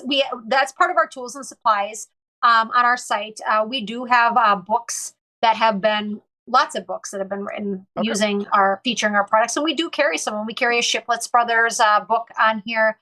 We carry some Creepy Crafts book, which is really a fun book, and you guys might be right up your alley, putting teeth and all sorts of like cool creepy designs together. I like it. It's all fun, new techniques in all of them. Awesome. Even if that's not your motif, you know. Yeah. I want to touch on too. They have a sample kit that has a sample of all your products that folks can latch onto and try what you like. And we started with the kits a couple of years ago, so that's new since we've seen you. We really tried to start packaging things together, and we have like a big tool kit, a tool bundle kit too, just for Jason. So, but it's fun. It's all the tools. I think there's a clay mat in there, and all three of the stainless tools, or might be some of the wood tools. But it's the little roller. Yep, I remember watching the video you with your little roller. It was so cute. But that's a great roller because nothing sticks to it, and just like the stainless steel tools, that's a roller that when I finally got my hands on it, I had to have it. It was same thing with the clay mat. These are solving everyday problems that just make things so much easier to sculpt and use. And people go, why did you get an orange clay mat? Why didn't you get a white clay mat? Well, because the orange is a little more forgiving, and we don't have an orange product. And so our products actually matched all the other colors that were available. And we wanted people, we know how that goes when you're building stuff. You want to be able to see it. We didn't want parts like left off. And so anyhow, they're orange right now. That's the perfect color for me. And you can cut them too. You can cut the mats. So you can, take one and you cut it in 4 pieces. So you have like, depending on how big of an area that you work on. Cool. So that's, or if they get a rip in them, don't throw it out, like cut it and use them for like small places to set your product on. But they're nice and thick. They're big. They fit on a cookie sheet. So, it's not small. I love it. Yeah. It. And I'll throw another tip here that Sure. I think I got from you is as your Aves ages, especially as at the part Yeah. will get Which a little part? crusty on top, which will get a little crusty on top. People say, oh, it's gotten really hard. You can nuke it, correct? Just be careful not to burn yourself. We don't recommend that. Okay, But don't say people that. have done it. If you choose to do that, please wear gloves. Yeah, and let it cool. Because we We're don't right want into that. anyone with hot, sticky product on their fingers. That is not a great combination. And I'm not kidding when I say that. So a couple things, because you mentioned that. So the part A, which is your color side, will typically get a hard chunks in it. And let me finish the statement. Don't say, oh yeah, mine has that. And your part B will get a weird like yellowing and crusting kind of going on the top over time. These things happen, right? But some people attest it to like, oh, it's just an aged product. What we are finding more and more of, it's more than not user error. So all of us normal everyday sculptors, we take our A and our B, we take the tops off, we let them sit side by side, open just like this. There's nothing in this cup. It's a blank cup on my desk, by the way. I'm very It's aware. a new invisible putty. It's new one. No, it's not. We do not. No, I don't want to start getting calls on, do you have clear putty? No, I don't. Clear putty?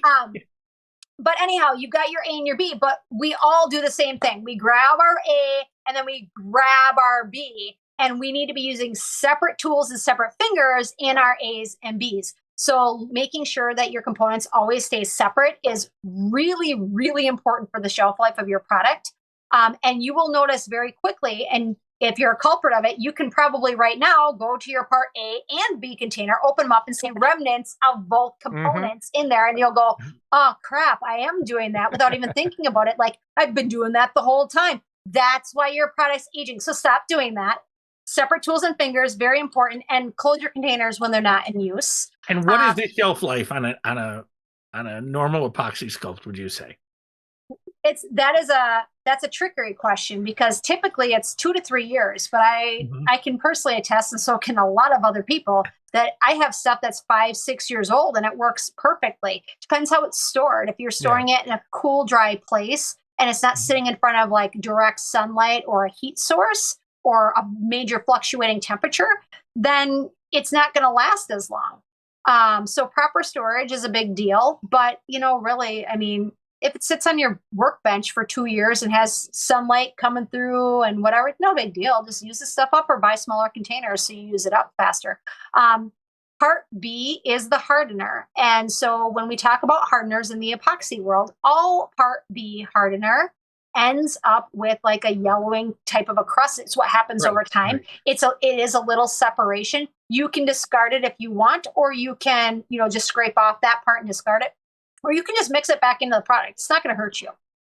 If it's really disgusting, then, it might be a lost cause, because there is a point where it does get too bad. And really, if you have product that's too old to use, you'll notice that it'll crumble, and the working time will be shortened, which is fine. Just don't use it for your detailed work. Save it for your big areas, your armature buildup, something you're going to use it on quick that you don't care as much about, and then get a fresh batch to use on the top. And one other thing I want to mention, in the Apoxie Sculpt line, all part B is the same. So you don't have to open up 6 buckets of B. It's all the same. Okay. So just only in that line. Okay. So Apoxie Sculpt and its friend Super White Epoxy have the same part B. So if you have different colors, it's still the same part B component. You don't have to open them all up. And we do carry the individual part A's on our website and the individual part B's on our website also. So you can just buy what you want now. She answers my question before I even ask it, because I was going to ask that. Can you buy them separate? Yes, you can. We'd love to see you at Wonderfest again at some point. I would love that. And I did look at the show schedule this year, and it's still at the same place. Why is it at the same place every year? They We should were start asking moving that around. exact question. I've been asking that since I started at the show. Like, doesn't Yeah. this move around? Like, it'd be cool because I think you'd pick up a lot more modelers and then have like one, like, I don't know. I just The think hotel it'd be. is run its course, it seems. Well, there's a lot of other hotels that are really Yeah. great too. Yeah, I mean, yes. they could just host them at, say, Crown Plazas. I think that's what that is down there, is a Crown Yeah. Plaza now, right? Yeah. Now You it just is. Yeah. That theme, and keep it where people have to travel in. Like if you put them all the way out in California, people are only gonna, people aren't gonna travel that far to go there. So keeping them central, but I mean, it'd be nice to see the show move and gain some more traction. Yeah, that's for sure. Does Well, Dave Hodge still run it? Yeah. Is he still around? Yes, he's still around. So we've been sending John's models has been Yeah. there with our product like habitually, and when they can't go, CRM Hobbies usually has our stuff. Okay. But I know we need to make an appearance. I know it's the 35th year this year. I think that's what I saw. Oh man. I think you're right. Yeah. I am keeping up with the Joneses here. Okay. Oh, okay. Well, if you're and this again, I'm gonna put this. We've had a table the last couple of years. So if none of those people ever pan out, you could always get a hold of us too, and we'd put Okay. your stuff out too if you need to. Okay. So, Okay. Any other questions, Yeah. Scott? No. But if we go back to that Return to Wonderfest thing, so you could start turn it on. And I'll do what we can every single year to come to Wonderfest. I'd love it. Yeah, It'd be great. Be great. Erin, thank you so much for being here. Best place for people to get a hold of you, buy your products. Give us all your contact info right here at the end, and we'll have it all down below for people too. Perfect. I love it. Thank you so much for having me. I thoroughly enjoyed. Thanks for this coming. It's been conversation. great. We could do this every year. Yes. I would be ecstatic. Hey, we can. And I will. I love that. I will try to make it to Wonderfest, so it's possible, and you'll see me with a crew of an entourage, is what we call it. An entourage. And if Yeah, you do, with an real quick, entourage. before you give out that contact info, if someone does have your product down there at Wonderfest, let us know, and we'll tell people where to go to pick it up at Perfect. Wonderfest. Okay. Perfect. Cool. Will do. So all the contact information, it has not changed. It's either avstudio.com or avesclay.com or apoxie.com. All goes to the same site. So lucky Excellent. you. Our packages all have QR codes on them now. So that's another nice change that you'll see. And so if you forget, you just scan the QR code and you end up with a mixing video with my face on it. Just super thrilled about. And our email contact is all in there. Make sure you hit the newsletter button so you get all the deals. And let's see, our Facebook and Instagram handles are just at Aves Clay. Those are also on our website. So follow us, like us, send us some photos of your work, as long as it's G-rated work. I do have to specify this for this group. I cannot promote any. Can't we just go G that is plus a not. little? Can't we just go G plus? No, I can't. Nine.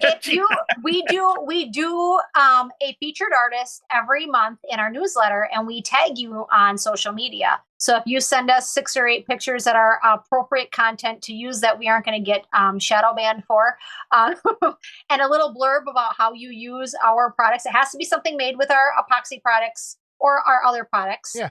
And it could even be something like, I didn't use your products, but I used your tool line to make this. That would be cool. Mhm. Yeah.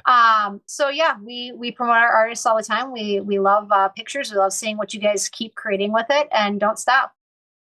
Thank you so much for being here. It has been a pleasure. It's great seeing you again.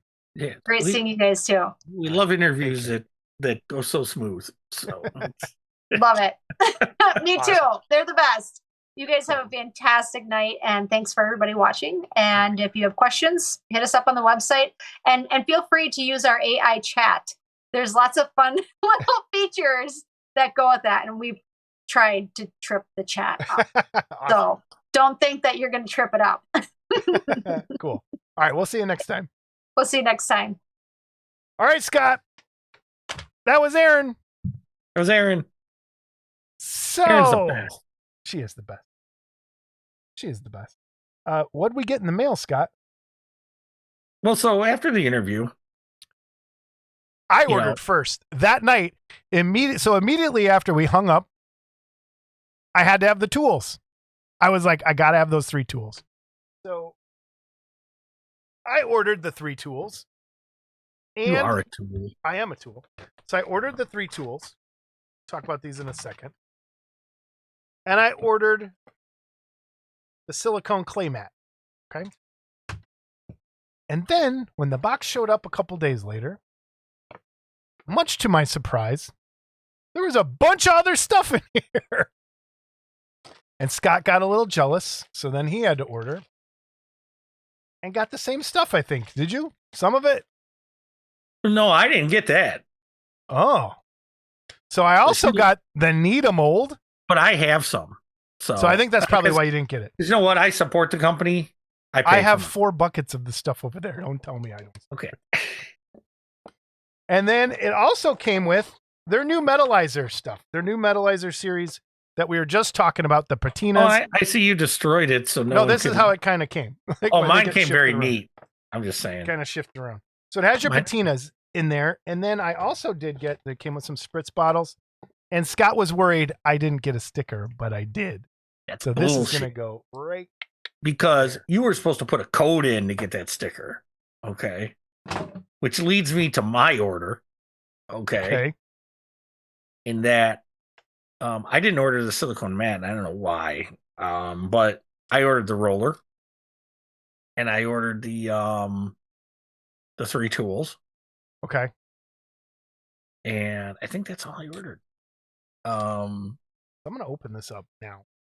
And then but what I did is, rather than order right away and jump on the bandwagon and try to be a kiss ass.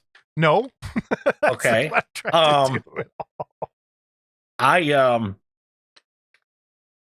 As Aaron suggested, I signed up for the newsletter and got the 10% discount code. Oh, because wait, who's the cheap probably ass? Why you got who's the more cheap than I ass? did. Who's the cheap ass? You needed your 10% off. I didn't give a crap.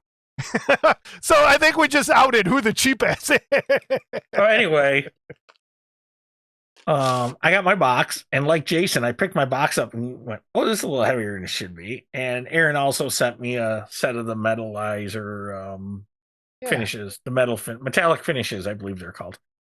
And you gotta put that over your head and stretch it. Oh, you're gonna too. Anyway, this is great. Oh my gosh! I know I should have bought one. You still can. So we're gonna. I get a discount code. Yeah. Anyway, cheap. But the next time I order some product, I will. All I can say is, thank you, Aaron. Thank you for the extras. We appreciate them, and we're going to do a demo of some sort. Yeah, I'm going to do a demo on these. It's something, when I was doing my sculpture degree, I used a similar product, and that's what I painted all of my stuff with. So it's great to see them selling this, because I will get it from them instead when I'm doing my stuff. And most of my stuff was made out of my smaller sculptures, all made out of Aves anyway. So if I could combine both, fantastic. So I had never known the difference between the clay and the sculpt. So I'm glad. Yeah, it was great to hear what she was. Because you could really use the clay too. And, from doing base work and stuff. You get a little more work time. We talked about it in the interview a little bit. I have silicone mats over there where I build everything. Because if you get glue or anything on, it just peels right off. It doesn't stick. Nothing sticks to it. And the Aves will come right off of this. So I highly recommend everyone picking up one of these silicone. Really, really nice for the price. And at the end in emails, Joe Hudson has an email that talks about what he uses. He uses Silly Putty instead of this. And to make copies of little parts. And this is for doing your texture stamps. And I've been using latex for forever, and it tends to break down after a while. So I'm going to try this stuff out. I'm going to also do a video on that, but I did want to open it because everyone knows I'm a nut for the tool fetish stuff. And I cannot believe I put them back in the packages. So it looks like I didn't open them, but I already fondled them. Oh, you had them open before you even got them downstairs. These are the best feeling things I've ever so I love that they're thick. They're stainless steel. There's a heft to them. It's not like a typical little metal dental tool. There is some substantial weight to this, and I love it. So both of these, especially the end on this one and that one, but holy, When she started showing these, I was immediately just like, oh my God, I got to have those. And that's the name of it. That's great. That's great. But this one, so this is similar to a tool I bought from the sculpture guys that used to come from New York to Wonderfest. I think I got it from Complete them. Sculptor. Complete Sculptor. I got one similar to this from them, but this I almost want to bring to work, but the kids will ruin it. So I might get another one to just keep at work for clay, because there is just, it feels so good in your hand.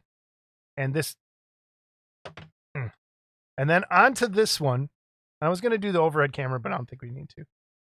This one has, on this end, it has like a little spatula. Okay, spatula. And on this end, it is just a point. So you can make your stippling textures if you're doing scales or you're doing some other little stuff. Three amazing tools. Dude, I can't even, like, and listen, you hear that?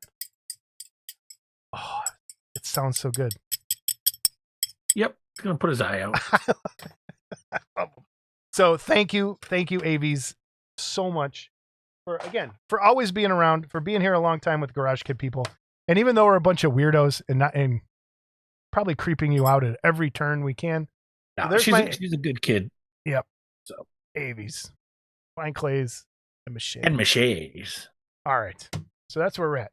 Scott, support them. Darn it. All right. Now that we're at emails, voicemails, and corrections, we're moving right along. What did you want to talk about? Oh, so we touched at the end of our section about Godzilla kit I got. And it's a reissue of the 62 Kyoto Godzilla. I believe it's 1/100th scale. And he's known as the twisting Godzilla because he's twisting.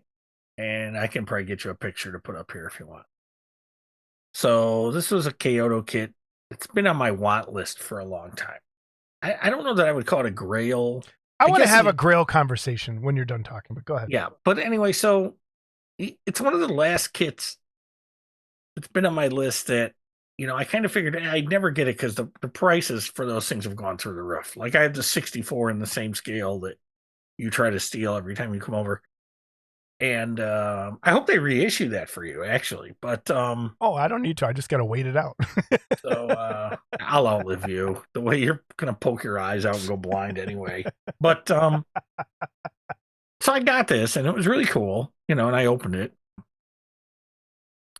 One thing I noticed is I don't think the vinyl is the same quality as the original vinyl.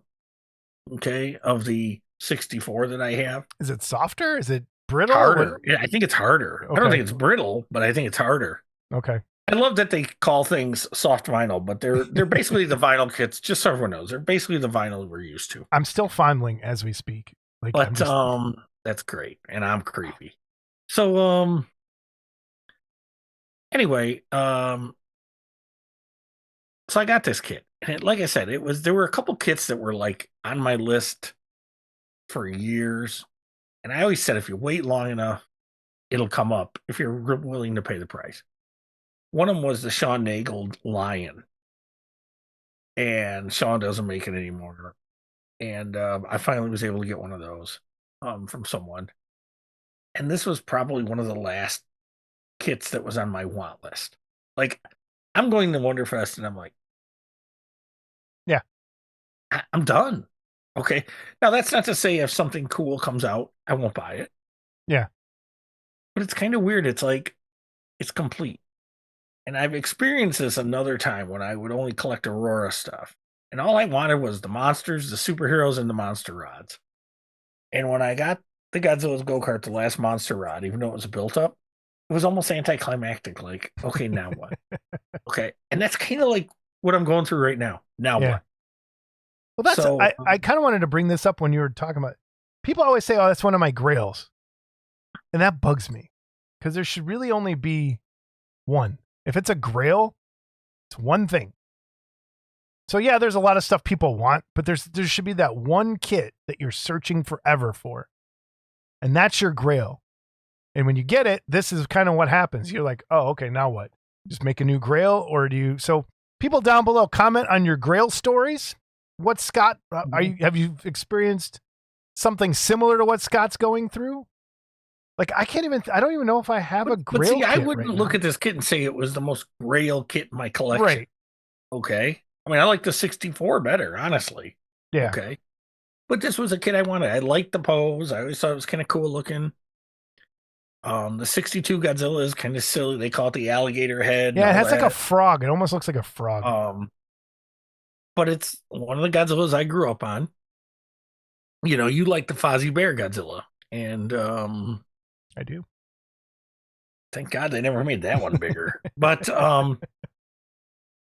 so yeah, I mean it's weird. And over the years, you know, I've picked up some of these kits that I was looking for over the years, and I've gotten them, and it's like it's slowly, I don't even know what the right word was. It just kind of takes the motivation out of it. It's like I collected the King Kong, the Dunross King Kong cards from the 60s. And for years, I would just pick them up as I found them. And I never had a whole set. And then eBay comes along. Okay. Yeah. And so I'd buy a lot. Like maybe the lot had 10 cards in it and I needed 6 of them. Okay. So as this went on, I almost put together a whole second set, but I finally got the whole set. Yeah. And then I went back and started getting the ones that I had that were really crappy condition, in at least good condition. Yeah. I don't look for mint condition, you know, but I wanted a decent set of these cards. So by the time I got all done, it was almost it's like, okay, now I got them. Now what? And it's, you know, it gets weird when you finish something, when you like feel like you finished a collection. It's weird. Yes. I don't think I ever. Well, you know what you can turn this into? You can now go from collecting to painting. And It'll focus take me a lot longer to paint than it did to collect. That's true. And I don't think I got that many years left. But this just kind of came up with me as well. Brian and I are doing our live stream coming up. Well, it would already happen when this came out. I watched, Mike Zizek recommended a movie to me called Skate Face, SK8FACE, and it's a documentary on the art of skateboards. And it's one of the, for people who don't know, was a huge skateboarder most of my, like up until I was about 20, 18. And it made me kind of who I am in terms of art and what I like. And those skate decks now are going for $2,000, $8,000, $15,000 a board. Mm-hmm. Some of the ones that I wrote, like my first skateboard used in shitty condition is $2,000. This old Rob Roskop that I had. And I've always wanted to go back. And the reason they're so rare is because everyone rode them and wrecked them and broke them. So to get a skateboard that's like in good condition that you can hang on a wall is next to impossible to find a mint board. And so that's why they're going for like this. I think it was one of the artists they had on his wall. He goes, that's $1 million worth of skateboards on his wall of just skate decks. And I'm like, what would I rather do is spend $800 on a deck or get a reproduction one and put that on my wall? Like, I don't know. Cause I have my last skateboard I ever rode, like when I was young, is hanging up right up there. And then I have the one when I started skating again on and off is up there. But I would love some of my old favorite decks just to like make like a little wall of skate decks. But I don't want to pay $4,000 for a skateboard. But like you said, most people destroyed them. Like, you know, because you rub them on the rails. Yeah. They're cracked in half, like a lot of them. Yeah, or they cracked in half. You know, I mean, I wasn't a big skateboarder because I'm sane. But I cracked I got a skateboard. It was a Jesse Martinez, and it was an awesome World Industries board. And the bottom of it was Rock'em Sock'em Robots. I remember, and I got it for Christmas. We went out skating the next day, even though it's winter here. I cracked it in half, cracked the tail off, and I'm like, I broke my board. She's like, what?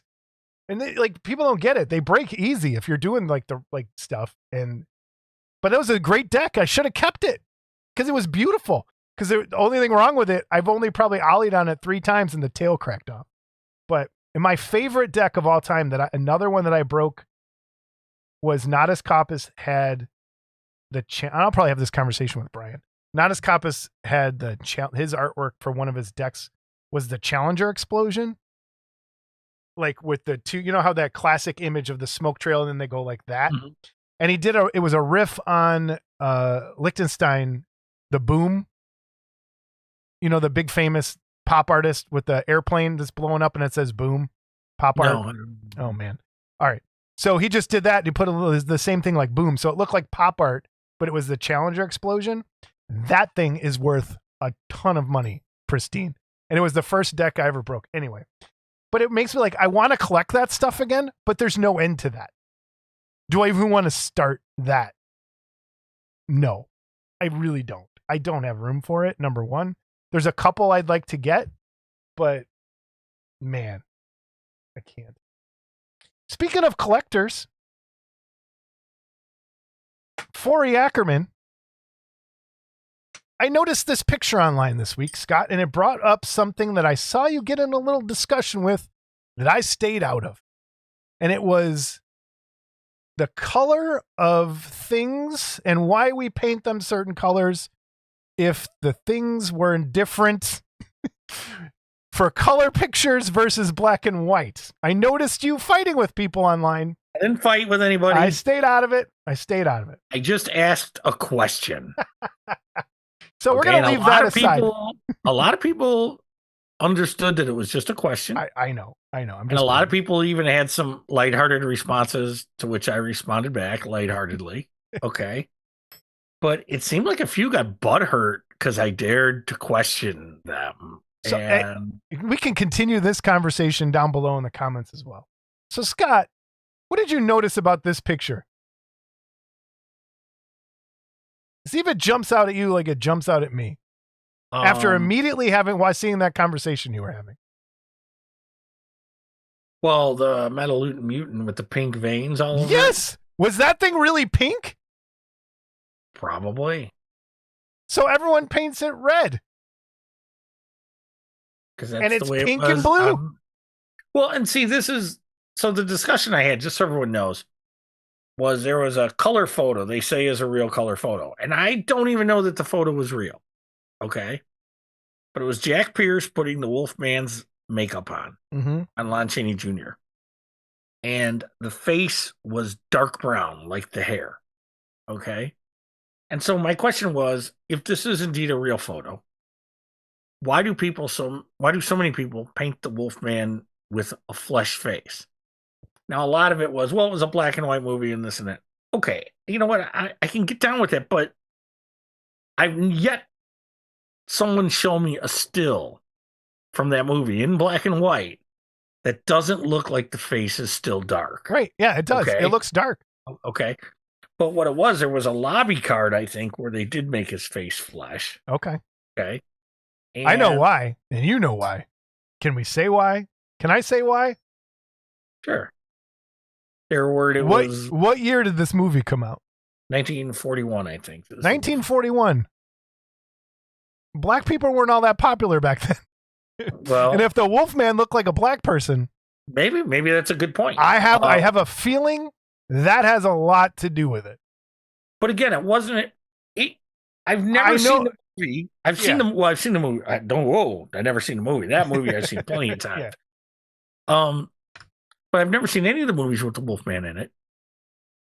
That I look at it and go, his face is like flesh colored, like the Werewolf of London. Okay, his face looked flesh colored. Yes. With hair. Yep. Okay. The Henry Hall makeup, but the Lon Chaney makeup never looked flesh colored to me. Yeah. So it was one of my modeling pet peeves. Okay. That I saw over the years. Okay. And I have to go. Mine one that I did for AFM. I've seen there's some beautiful work. I think Stan Wong did a really nice one. And you know, a few people got on there and said, well, paint it how you want. And, you know, whatever you think looks good. And that's fine. Yeah. Okay. I wasn't looking for a fight. I was just trying to decipher And trust me, I got into it with Saul a little bit about the flesh Frankenstein. Yeah. Okay. Now, I can't argue their logic on the flesh Frankenstein because it was dead bodies put together that really would have been flesh. So I get that. I still don't like it, but I get it. Okay. I want some undead, yellowish, greenish, bizarro stuff. Steve Riojas used to do really nice Frankenflesh. Yeah, he does. Yep. Call it. A lot of guys have, but I remember Steve's was like, yeah, that's it. You know. Yeah. Yes, I don't think it should be olive green or anything like that. Same with King Kong. A gorilla is really black, but now when it comes to that, I'm okay with the browns because King Kong always it's not really black looks kind of boring. Yeah. Unless you're going to paint it in black and white. Yeah. So, and I get, Frankenstein was green because they wanted to make up the show in the black and white. Again, that all makes sense. And that's probably what happened with this. Metal Mutant is, it was pink, so it really stood out. I kind of want to do my Metal Mutant in blues and pinks now. Oh, I don't know, man. When I see, most people do a different if somebody blue. if somebody knows the real answer. This is a greenish blue too. Yeah. Like a lot more people do the blue. Yeah. Maybe that was it on the. And I always assumed the brain looked like brain color, like gray. Who knows? Gray, yeah. All right. I've seen some really nice ones, and again, not to name drop, but Steve Riojas painted a beautiful one of these for AFM, I think. Yeah. Or maybe he did it for Brokaw, but it was beautiful. So, again, where's the interpretation? Like everyone says, Godzilla's gray. Godzilla's gray. I don't know, man. I like a little green in there, just a little bit, just something that, yeah. I don't know. So everybody, and again, I'll just close this with open to interpretation or how you want to paint it. Matt Kay painted a Creature from the Black Lagoon Aurora Box Art Tribute Kit in blue. Remember that? Yep. Okay. And we're all sitting there going, blue, what the hell? But, dude, the job he did painting that thing looked cool as hell. Okay. And I always talk about the Gillian paint job on the Horizon box art. The creature on the Horizon box art. That's nowhere near accurate to anything.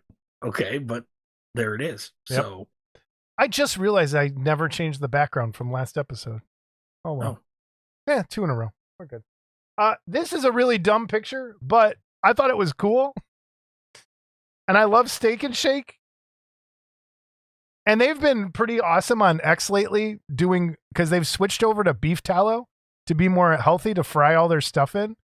And if someone wants to make a Steak and Shake plastic model kit like this, I will definitely buy it. And if Steak and Shake, if you would like to sponsor the show, anytime. Steak and Shake, eat your product here, dude. I will. Yes, Steak and Shake put me through college. I sat there and ate that every other day. Was chicken strips one day, burgers the next day. So if we drive down to Louisville again, we'll stop at Steak and Shake again. Absolutely, I love Steak and Shake. Except there was one really bad Steak and Shake experience I had, which I don't. I don't want to ruin it. I went into a Steak and Shake in Bourbonnais on our way down. Anyway, I went to get a drink. I know that one right off of 57. Yeah. Don't go there. So I went to get my cup and put my cup to get my drink. And I had like lemonade. And there was like, and Jamie too, there was like green stuff floating in there. I'm like looking. There was algae growing in the ice dispenser that was. All right, ice dispensers can be nasty. Yes, they can be. People need to clean those. And this was in the middle of COVID time, so it was, I don't want to say in the middle of. Help me out though. Beef tallow. Is that what McDonald's used to? I think so. Okay, so a lot of places used to fry their stuff in it. But they've gone to a healthier... Beef tallow is when I smoke my brisket, this is what you put on the brisket, like, to keep it moist. So, yeah, I'm... Steak and Shake! Thank you for doing the beef tallow. What's the purpose of the Bitcoin on this thing? I don't know. I think it was just... Maybe they're going to start accepting Bitcoin at Steak and Shake. Maybe they do. I don't know. That would be awesome. Okay. All my $100 worth of Bitcoin that I own will be gone pretty quick. So we have a voicemail. We'll play this now. Okay. Let's have it. Yes, you talked about how Wonderfest has changed and how basically you two are really bored with it and you're not saying it out loud. How is it going to get any better after 35 years? A lot of things have changed in 35 years. A lot of people have died from the hobby. A lot of people moved away from the hobby. So I don't know how it's going to get any better, and a lot of people don't want to waste the money going all the way down to Kentucky for what? Or wherever the hell it is. Some backwoods place. It's not really worth it anymore to a lot of people I know in the hobby. That's why there's less dealers, less new dealers anyways. They don't want to take the risk to go anymore or even bother to attempt to get a table when all these old timers won't let go. So maybe the hobby was just an experiment for 30 years and now it's winding down. Goodbye. I agree with some of that. Disagree with some of that. I don't think the hobby's winding down. It's changing. We've gone through this a billion times. I think Wonderfest is changing quite a bit too. Scott, thoughts? Adapt or die. Yeah. Okay. And it's, I've said it again. I've talked to some of these guys. I'm not going to name names, but a lot of this old school garage kit guys are just not in love with the 3D stuff. Okay. But they're slowly coming around. They're slowly realizing this is it. Okay. And as far as the show goes, we've said that when we say we're bored with Wonderfest, or I'll speak for myself. When I say I'm bored with Wonderfest, it's not that I'm bored with Wonderfest. It's that I'm like, I go there to see my friends. I go there to see people, not so much the model kits anymore, which I think for a lot of people, that's what it's about now. It's not about the model kits anymore. It's about hanging out with your buddies for a weekend. That's it. Like and I some said people, earlier, like to just stay home. Yeah. So I get it. I get it. So. Well, like I said earlier, it's unless something knocks my socks off or it's some old kit that I wanted forever, I don't know what I'll buy at Wonderfest. If they were there selling these tools, I would go farm. Yeah, you wouldn't be too creepy. I'd have to walk her away from you. Aaron, got any more stainless steel? Gracious. my precious. So, they're stupid fat habits.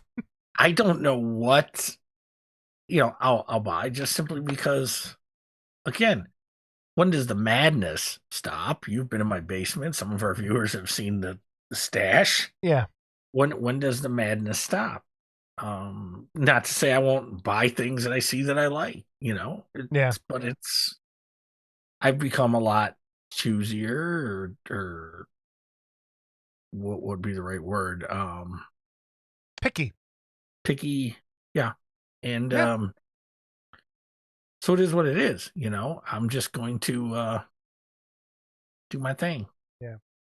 All right. So Joe Hudson sent a thing where he uses silly putty and UV resin to make parts if a part is missing or if there's a detail missing. So in this picture that I'm going to put up right here, I'm going to go full screen so you can see a little better. There was a star missing and he was able to move it. And so what he did was take some silly putty, push the silly putty over the star, drip some UV resin into that Insta mold that he made with the silly putty, and then cure that with a UV light, which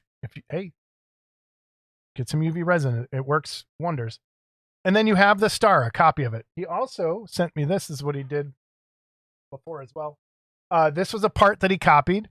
He printed this. It was an earring that he used. He used the silly putty on a stick, pushed the piece into that silly putty, and then UV resin in there, cured it, and he made some earrings for this chick. So, I highly recommend to combine Joe with Aaron and use the Nita mold instead of the silly putty, because then you have a permanent little mold instead of the silly putty that can get distorted when you go to stretch a piece out or make copies of it. So, because then you're constantly having to recopy that part. With this, you have that mold all the time. Drip some UV resin in there, hit it with a flashlight, boom, you got your part. So thanks for sending that tip in, Joe. And it lined up perfectly with what we were talking about. So awesome. All right, I have a couple emails. This one goes with something that's going to be in the gallery. So Ken Kowinski sent this in. Hi, Jason. Just stopped by to say hello and drop off some photos of my latest model build.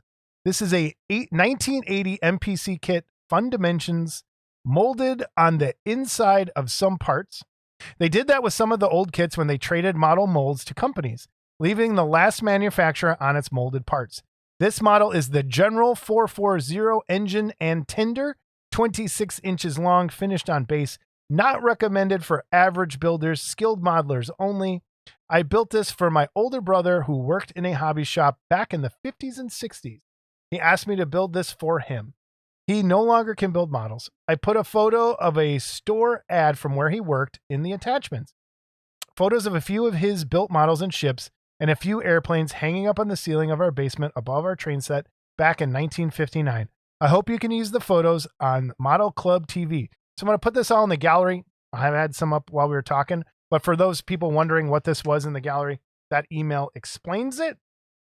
And then I also have from Ken, you know, he talked about the IPMS chapter here locally. By the way, we had our club elections just last meeting, and I was elected the new trustee for Will Cook IPMS. You can mention this on your program if you like. So congratulations, Ken Kowinski, on your election, on your victory. So I still want to get over there and go to one of those meetings. So we will be getting a hold of you. Probably summertime. It's better for me. Because Mondays at work are rough. So, all right. That's our email. All right. We have one more email to read, and then we're done with the show. We ready? Let's go. Jason and Scott. I realize that you will probably not read this on the show as it does not fit your narrative. I will no longer interact with this group. It seems like you all have it out for me. Jason, you unfriended me and blocked me for political posts on my Facebook page, which I never asked you to look at. Scott, I make a joke about you not finishing kits and you unfriend me, block me, and call me a troll saying you know more than I'll ever know about the hobby. Great way to encourage viewership. I suggest that if you want to go very far in life, you both might want to develop a thicker skin. I just wanted to get the facts out there. Mitchell McCown. McCown or Keown? We'll go with both of those. Yeah. God forbid we pronounce it wrong. Yeah, we don't want to pronounce his name wrong. He might, not watch the show. Is that it? That's it. We're done. We're done. Woohoo, woohoo. Wind it up. Wind it up. You're done. You're bald.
Jamming your mom now.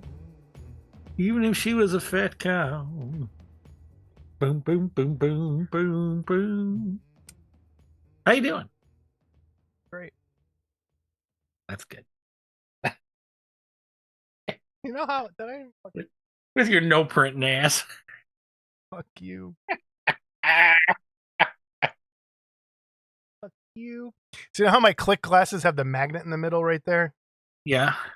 So I had them on the other day, and I go to take them off, and there's a pin stuck to the magnet. like right there. If I would have just moved, it would have went right in my eye.